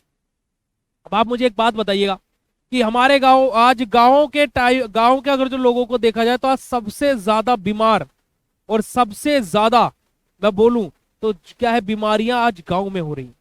उसके पीछे कभी रीजन देखा आपने? जब मैंने पढ़ाना स्टार्ट किया, मैं 3 साल पहले इस चीज पर रिसर्च करनी शुरू करी और मैंने बहुत तगड़ी इस चीज को लेकर के मैंने एक कंक्लूजन निकाला, जो कि मैं निष्कर्ष पर पहुंच भी चुका हूं कि आज शहर का लोग बीमार हैं वो पहले से है, क्योंकि वो रही प्रदूषण में रहा है, वो रही फैक्ट्रियों के बीच में रहा है, वो रही धुएं, गाड़ियों के धुएं के बीच में रहा है। पर क्या आज गांव का आदमी बीमार क्यों हो रहा है? हमारे दादाजी, हमारे परदादाजी जो 100-100 साल तक आराम से जी लेते थे और हष्ट पुष्ट रहते थे, आज हमारे मम्मी पापा को देखकर कैसे क्यों लगता कि अगर जो 60 साल भी जी ले तो भाई मेरा जीवन धन्य हो जाएगा? ऐसा क्यों लगता है? आज इतने ज्यादा हेल्थ इंश्योरेंस बिक रहे हैं, ऐसा क्यों हो रहा है? आज लोग बाग अपने हेल्थ को लेकर के इतने परेशान है कि कल को हॉस्पिटल में जाना ही है, ये सत्य हो चुका है जीवन का। क्यों ये सत्य बन चुका है हर एक चीज लोगों के जीवन का, कि जहां पर पहले कि दादाजी नहाने चले गए और जब जाकर के उनकी डेथ हो गई, खुशी खुशी थे सब लोग, उनको कोई बीमारी नहीं हुई, भगवान ने बिल्कुल तसल्ली वाली उनकी मृत्यु थी। जो मृत्यु थी वो हकीकत है, वो सबको पता है कि एक ना एक दिन हर किसी को जाना है, पर लेकिन कोई कष्ट नहीं हुआ हमारे दादाजी को, खुशी रहती थी। परंतु आज एक चीज हो गई है कि हमें ये पता लग चुका है कि हम बीमार होकर के ही मरेंगे। अगर जो कोई लाख में से 1-2% ऐसे निकल जाए कि जो भगवान की बिल्कुल बढ़िया तरीके से उनको मृत्यु आई है, तो वो अलग बात है। परंतु ऐसा क्यों है कि आज हमें मरने से पहले हॉस्पिटल जाना ही पड़ता है? अब बहुत सारे लोग बोलेंगे कि भैया ऐसा नहीं, ऐसा नहीं, बट ऐसा ही है। उसके पीछे का रीजन जानते हो? आज हम लोगों ने अपनी खेती में, मैं एक किसान का बेटा हूं और मुझे पता है कि आज, और मैंने खेतों में काम भी किया है और आज भी मैं करता हूँ। जब भी गांव में जाता हूँ, खेत में पानी हम चलाते हैं, पापा जी को कुछ नहीं करने देते हैं, खेत खाद डालना हो खेत में वो हम खुद डालते हैं आज भी, है ना, ऐसा नहीं है। परंतु मैंने एक चीज देखी कि जो गन्ना 5 फीट के हाइट का हो सकता था, आज उसे दवाइयां डाल डाल के उसे 10 फीट तक कर दिया जाता है। जो खेती उपजाऊ 2 क्विंटल अनाज का कर सकती थी, आज उसे खाद डाल करके फसलों में डाल करके उससे 4 क्विंटल अनाज निकाला जाता है। पर लेकिन क्या वो क्वालिटी है आज उस अनाज में जो पहले हुआ करती थी? उसका आंसर है नहीं, क्योंकि हम दवाइयां खेत में डाल रहे हैं। हमें लगता है कि फसल में थोड़े ना आएंगे, भाई फसल में वो दवाई एब्जॉर्ब होकर के आएगी ना उस मिट्टी से, मिट्टी ने उस दवाई को सोखा, उस दवाई मिट्टी में मिली और मिट्टी से ही तो सारी चीजें हमारी फसल की जड़ों में जा रही है और वो वापस घूम करके उसी में तभी तो ग्रोथ कर रहा है। वही बात हो गई ना कि हमारे पिताश्री की हाइट 5 फुट 5 इंच है, माता जी की हाइट 5 फीट है ना। हमारे परिवार में किसी की भी हाइट 5 फुट 6 इंच से ज्यादा नहीं है, पर हमने दवाइयां इतनी खा ली, हाइट बढ़ाने की दवाइयां खाई, खूब दवाइयां खाई और हम 6 फीट के हो गए। कैसे पॉसिबल हुआ? हमने दवाई खाई ना भाई, केमिकल डाला शरीर में, तभी तो हुआ ना। ये चीजें हो रही है और ये हो रहा है, ये हो रहा है। जहां पर गांव में पहले लोग डायबिटीज से मरा करते थे, है ना, जहां पर पहले गांव में लोगों को शुगर हुआ करता, कोई मीठा बहुत खाते थे, रज के खाते थे मीठा, और आज भी खाते हैं। मैं भी बिना मीठे के खाना नहीं खा सकता हूँ, मुझे बूरा चाहिए, शक्कर चाहिए या दूध में मीठा डाला हुआ चाहिए, पर मीठा चाहिए खाने के साथ में। परंतु आज गांव में अगर जो आप जाओगे तो ज्यादातर डेथ हार्ट अटैक से हो रही है, लोगों को कैंसर हो रहे हैं। वो उसके पीछे का मुख्य कारण यही सारी चीजें। समझ रहे नीचे समझ रहे। और एक रागनी है, कभी सुनिएगा, बड़ी अच्छी और बड़ी सुंदर लाइन है, 7 या 7.5 मिनट के है वो, कि ना पहले आड़ी हवा रही ना पहले आड़ा पानी, होगी खत्म कहानी ना मिलती कोई भी चीज पुरानी, होगी खत्म कहानी ना मिलती कोई भी चीज पुरानी। एक बार सुन के देखिएगा, 7-7.5 मिनट का है, तसल्ली में अपने जीवन में समय हो तो उसको सुनिएगा कि पहले क्या चीजें थी और अब की क्या चीजें। और शायद आपने गांव की चीजें, गांव का रंग रूप चीजें देख ली है। भाई हमने जो जीवन जिया है शायद वो आपने नहीं जिया है। हमने आज भी, हमें याद है कि गांव में सब छत पर सोया करते थे और वो बैटरी वाला एक पंखा हुआ करता था। अब तो इलेक्ट्रिसिटी इतनी ज्यादा हो गई है कि वो लाइट आती थी तो पहले भाग करके मोटर चलानी हुआ करती थी कि लाइट आ गई पानी भरो जल्दी से, और दूसरा काम हो करता है भाग करके बैटरी को चार्जिंग पे लगाना। ये 2 काम सबसे इंपॉर्टेंट हुआ करते थे कि पानी भर गया चलो चलो अब लाइट भाग जाए कोई दिक्कत नहीं, पानी भर गया, पीने का पानी भर लिया, बोतल भर ली, ठीक है। ये था जीवन। रात को सो रहे हैं। मुझे आज भी याद है कि मेरी मम्मी को बहुत ज्यादा, मतलब कि एक तरीके से वो होता ना, घबराहट टाइप हो रही थी, तो गर्मी का वो मुझे आज भी दिन याद है कि मम्मी के जब मम्मी के सामने जब पंखा लगाया तो मम्मी बड़ी ही अच्छी नींद में सोई, और उस बैटरी, जो हमारा बैटरी वाला पंखा था, उसके तार हिल जा रहा था बार बार और पंखा बंद हो जा रहा था और मम्मी की नींद खुल जा रही थी। और क्या कि हमारे जीवन में एक सत्य ये रहा है कि हमारे घर वाले कभी परेशान ना हो, हमारा ये लक्ष्य रहा है। तो आपको विश्वास नहीं होगा कि मेरी माताश्री जब पंखा चला और जब वो सोई हैं, मैं उस तार को पकड़ करके पूरी रात बैठा रहा हूं, गर्मी में, पसीने, बिल्कुल पसीना पसीना। क्यों? क्योंकि हमारी माताश्री की नींद नहीं उठनी चाहिए, वो टूटनी नहीं चाहिए, क्योंकि आज वो परेशान है। वो हमेशा हमारे लिए पंखा हमारे सामने लगा देती थी कि बच्चों तुम लोग सो, पर लेकिन आज वो परेशान है तो आज हमारा दिन है। तो यार वो जीवन था। तो आप लोगों को, शायद आप लोगों ने देखा हो, नहीं देखा, बहुत सारे बच्चे ऐसे होंगे, और कभी सोच करके देखना कि वो भी क्या दिन थे, है ना। चलेगा जी। बीएससी समझ में आया सभी को? यस और नो बेटा जी, right down in chat section फटाक से। फिर आगे बात करते हैं हम लोग स्क्रीन के बारे में। समझ में आ रही है बात बेटा जी? यस और नो बता दीजिएगा, देखिएगा। सुन रखिए, बड़ी अच्छी बात है बेटा जी, सुन रखिए तो बहुत अच्छी बात। फिर से आज फिर से सुनिएगा, पुरानी यादों को ताजा किया जाए, है ना। मैं देखो आज भी गाँव में जाता हूँ ना, तो मैं अपने फोन से अलग हो जाता हूँ। फोन, मैं लैपटॉप लेकर के जाता हूँ गाँव में। आज तक का इतिहास रहा है, मैं लैपटॉप कब खोला कि जब किसी बच्चों के ऐप पर कोई दिक्कत हो रही हो, वरना मैं सोचता हूँ कि गाँव में जाकर के लाइव ले लूंगा। नहीं होता भाई, मन ही नहीं करता है। मन करता है कि मम्मी के पास में बैठा रहूं, मम्मी के साथ में किचन में बैठूंगा।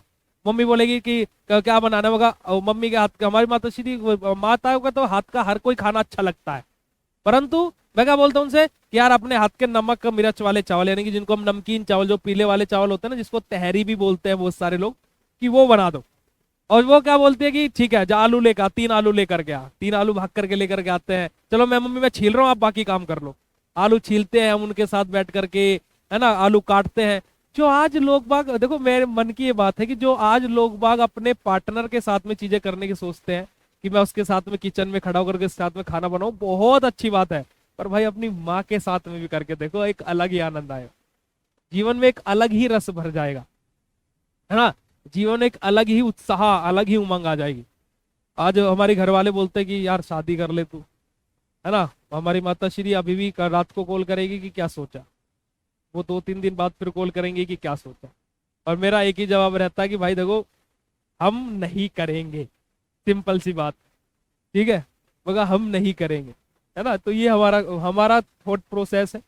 पर लेकिन बहुत सारी चीजें हैं, आप कभी उनके साथ में टाइम स्पेंड करके देखिएगा, है ना। आज इतनी सारी चीजें मैं कर रहा हूँ, इतनी सारी चीजें हो रही है, इतनी सारी चीजें, इतने सारे लोग जान रहे हैं, आप लोगों का प्यार मिल रहा है, पर आज भी हिम्मत नहीं होती कि पापा जी की बराबर में बैठ करके बात कर ले, है ना। आज भी हिम्मत नहीं है वो। कि पापा जी के बराबर में बैठ करके बात कर ले। आज भी हिम्मत नहीं कि किसी बच्चे को कॉल आ जाए तो पापा जी के बराबर में बैठे हो तो उठा भी ले। आज भी हिम्मत नहीं होती है कि पापा जी अगर जो घर पर आ गए तो उनको पता है कि फोन में कुछ ना कुछ काम ही कर रहा होगा, कुछ गलत नहीं कर रहा होगा, पर वो आए तो फोन साइड में रख दिया। जब वो पूछते कि काम हो गया आज का, नहीं जी कर रहा था। क्यों नहीं कर रहा? तो वो आप आ गए थे ना, कर ले कर ले कर ले, तब करते। ये सारी चीजें हैं, एक अलग, वो लोग एक अलग रस भर जाएगा अगर जो उन दो जन से तुम एक बार कनेक्टेड होकर के देखो। पर्सनल एक्सपीरियंस से बता रहा हूँ भाई, ठीक है। वो होता ना कि दर दर की ठोकरें खा करके हम किन के पास आए हैं, है ना, जिनके चरणों में ऊपर वाले ने भी जन्नत बनाए हैं। ठीक है जी, चलिएगा। अब बात करते हैं जी सैक्रीन के बारे में। आप लोगों ने सुना है आर्टिफिशियल शुगर के बारे में? अभी एआई आर्टिफिशियल इंटेलिजेंस तो आ गया है, पर उससे पहले आर्टिफिशियल शुगर आया हुआ है मार्केट में। और जो सैक्रीन होता है, अगर जो बेटा जी आप 300 किलो चीनी ले रहे हो और 1 किलो सैक्रीन ले रहे हो, तो जितना मिठास ये 300 किलो चीनी करेगी उतना ये 1 किलो सैक्रीन कर देगा।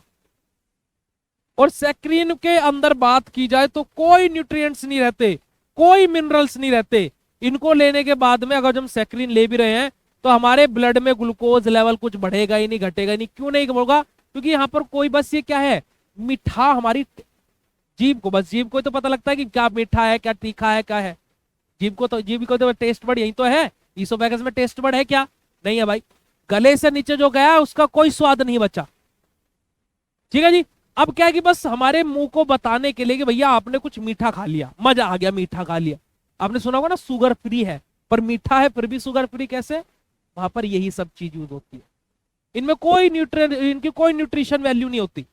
ये एब्जॉर्ब ही नहीं होते हैं बॉडी में। ये गए, हमारी टंग को बताया कि भाई कुछ मीठा आया है, चलो चलो अंदर, बढ़िया मूड हो गया क्योंकि मीठा खा लिया। और क्या है कि एब्जॉर्ब ही नहीं हुए और हमारी बॉडी से एक्सक्रीट आउट हो जाता है। ठीक है, समझ में आई बेटा जी बात? यस और नो? फटाफट बोलिएगा प्यारे बच्चों कि सैक्रीन आखिर होते क्या है। बिल्कुल बिल्कुल, बहुत बहुत अच्छी वाली बात है बेटा जी, ये तो बहुत अच्छी बात है। समझ में आई बेटा जी बात कि सैक्रीन क्या होते हैं? चलिए, अब सैक्रीन का फॉर्मूला लिखते हैं आपके सामने। सैक्रीन का फॉर्मूला की बात की जाए तो C7, हमारे पास में यहां पर एक नाइट्रोजन होगा, एक सल्फर होगा, तो H5NNSO2। ठीक है जी, NSO3 आएगा, O3 माफ कीजिएगा, NSO3 स्ट्रक्चर बनाते हैं इसका। देखिएगा हमारा सैक्रीन का स्ट्रक्चर कुछ इस प्रकार का बनता है। ये हमारा क्या सैक्रीन का स्ट्रक्चर है। ओके, तो देखिएगा जरा, the IUPAC name is 2-hydro-2-benzothiazole 113 trione, है ना, 2-hydro-2-benzothiazole 113 trione, ये हमारा इसका नाम होता है। फॉर्मूला देखिएगा C7 H5 NNSSO3। ठीक है जी, ये हमारा सैक्रीन का फॉर्मूला होता है। सैक्रीन हमारा क्या होता है? आर्टिफिशियल स्वीटनर होता है, आर्टिफिशियल स्वीटनर। और क्या होता है? 300 से 400 गुना स्वीटर रहता है सुक्रोज और टेबल शुगर से। मैंने 300 गुना लिखा था ना, वही बात यहाँ पर बोली गई है ना। At higher concentrator is at bitter, और हमारा क्या है, मेटालिक आफ्टर टेस्ट। अब यहाँ पर एक एक्सेप्शन भी आ जाता है। एक्सेप्शन मतलब क्या है? केस आ जाता है क्या कि सैक्रीन की बात की जाए प्यारे बच्चों, तो सैक्रीन अगर जो मान लीजिए हमारा इतनी मात्रा में यूज होना है कि एक चुटकी सिंदूर की कीमत तुम क्या जानो रमेश बाबू, वो 2 चुटकी हो गया तो दिक्कत हो सकती है। यानी कि सैक्रीन अगर जो इतना चाहिए तो इतना ही होना चाहिए। अगर जो वो ज्यादा उसकी मात्रा ले ली, ज्यादा उसका यूज कर लिया, तो भैया वो कड़वा भी कर देता है। जैसे नमक, लिमिट में यूज करो तो खाना अच्छा रहेगा, और ज्यादा कर दो तो कड़वा कर दो। समझे कि नहीं समझे भाई साहब? बात समझे तो देखो हार्ट वाला इमोजी भेज दे करो बेटा जी। देखो, ईमानदारी की बीमारी। चलेगा, बात करते हैं हमारे सैक्रीन के यूजेस के बारे में। तो देखो हमारे जैसे हमारा ड्रिंक्स के अंदर, मेडिसिन के अंदर, टूथपेस्ट के अंदर, हमारा इन सब जगह हमारा सैक्रीन का उपयोग किया जाता है। और बात की जाए तो हमारी जो जैसे हमारा जो डाइट ड्रिंक्स आते हैं ना, आजकल डाइट कोक चल रहा है, Coke you can rock and diet Coke. ठीक है जी, तो डाइट वो बोलते ना, मेरे को हंसी आती है यार, मैं कोल्ड ड्रिंक नहीं पीऊंगा बट डाइट कोक पी लूंगा। भाई अब कोल्ड ड्रिंक मत पियो तो पूरी मत पियो भाई, फिर डाइट कोक का मतलब क्या है? अब ये पी रहा है तो कोई से भी पी जा भाई, है ना। वही चीज है ना कि इंडिया में बेचने वाला होना चाहिए, खरीदने वाले तो बहुत बैठे। ठीक है जी, चलेगा। नेक्स्ट हमारा आता है क्लोरामाइन। क्लोरामाइन जहां पर अगर जो हम लोग बात करें तो बेटा जी देखो, हम लोग अभी क्या पढ़ रहे हैं, मुझे बताना कौन सा सब्जेक्ट पढ़ रहे हैं हम लोग। प्लीज मुझे चैट सेशन में बताना कि हम लोग कौन सा सब्जेक्ट पढ़ रहे हैं, तब तक मैं पानी मंगा लूं यार एक बार। फार्मास्यूटिकल ऑर्गेनिक केमिस्ट्री, ऑर्गेनिक पढ़ रहे हैं भैया, ऑर्गेनिक पढ़ रहे हैं, बिल्कुल। क्या पढ़ रहे हैं हम लोग? ऑर्गेनिक। पर लेकिन अगर जो मैं आपसे बोलूं, अगर जो मैं आप लोगों से बोलूं कि क्लोरामाइन इनऑर्गेनिक कंपाउंड होता है, हम ऑर्गेनिक केमिस्ट्री पढ़ रहे हैं, मतलब यहां सब ऑर्गेनिक कंपाउंड होने चाहिए, बट अगर जो मैं आपसे बोलूं कि क्लोरामाइन एक इनऑर्गेनिक कंपाउंड है तो कैसा लगेगा? आप बोलोगे काटा लगा, उई माँ उई माँ। देखिएगा जरा, क्या is molecular formula is NH2Cl। हम लोग क्या करते हैं बेटा जी, नॉर्मली हमारा अमोनिया में से अमोनिया का फॉर्मूला ये होता है, अमोनिया में से एक हाइड्रोजन को हटाते हैं और उसकी जगह पर Cl लगाते हैं, और जो रिजल्टिंग प्रोडक्ट पाते हैं यही हमारे क्लोरामाइन कहलाते हैं। ठीक है जी। It is derived derivative of ammonia, हमारा किसका डेरिवेटिव होता है? अमोनिया का। क्लोरामाइन हमारा refers to the family of organic compound with the formula R2NCl और RnCl2। अब जो हमारा क्लोरामाइन है बेटा जी, इसको हम ऑर्गेनिक कंपाउंड में कन्वर्ट करते हैं, कैसे? इस फैमिली में ले जाकर के, कि हमारा नाइट्रोजन के साथ में एक एल्काइल ग्रुप आए, यहाँ पर भी एल्काइल ग्रुप आए, Cl ऐसे लगा रहे, यानी कि इन दोनों हाइड्रोजन को हटा करके एक एक एल्काइल ग्रुप आ जाए।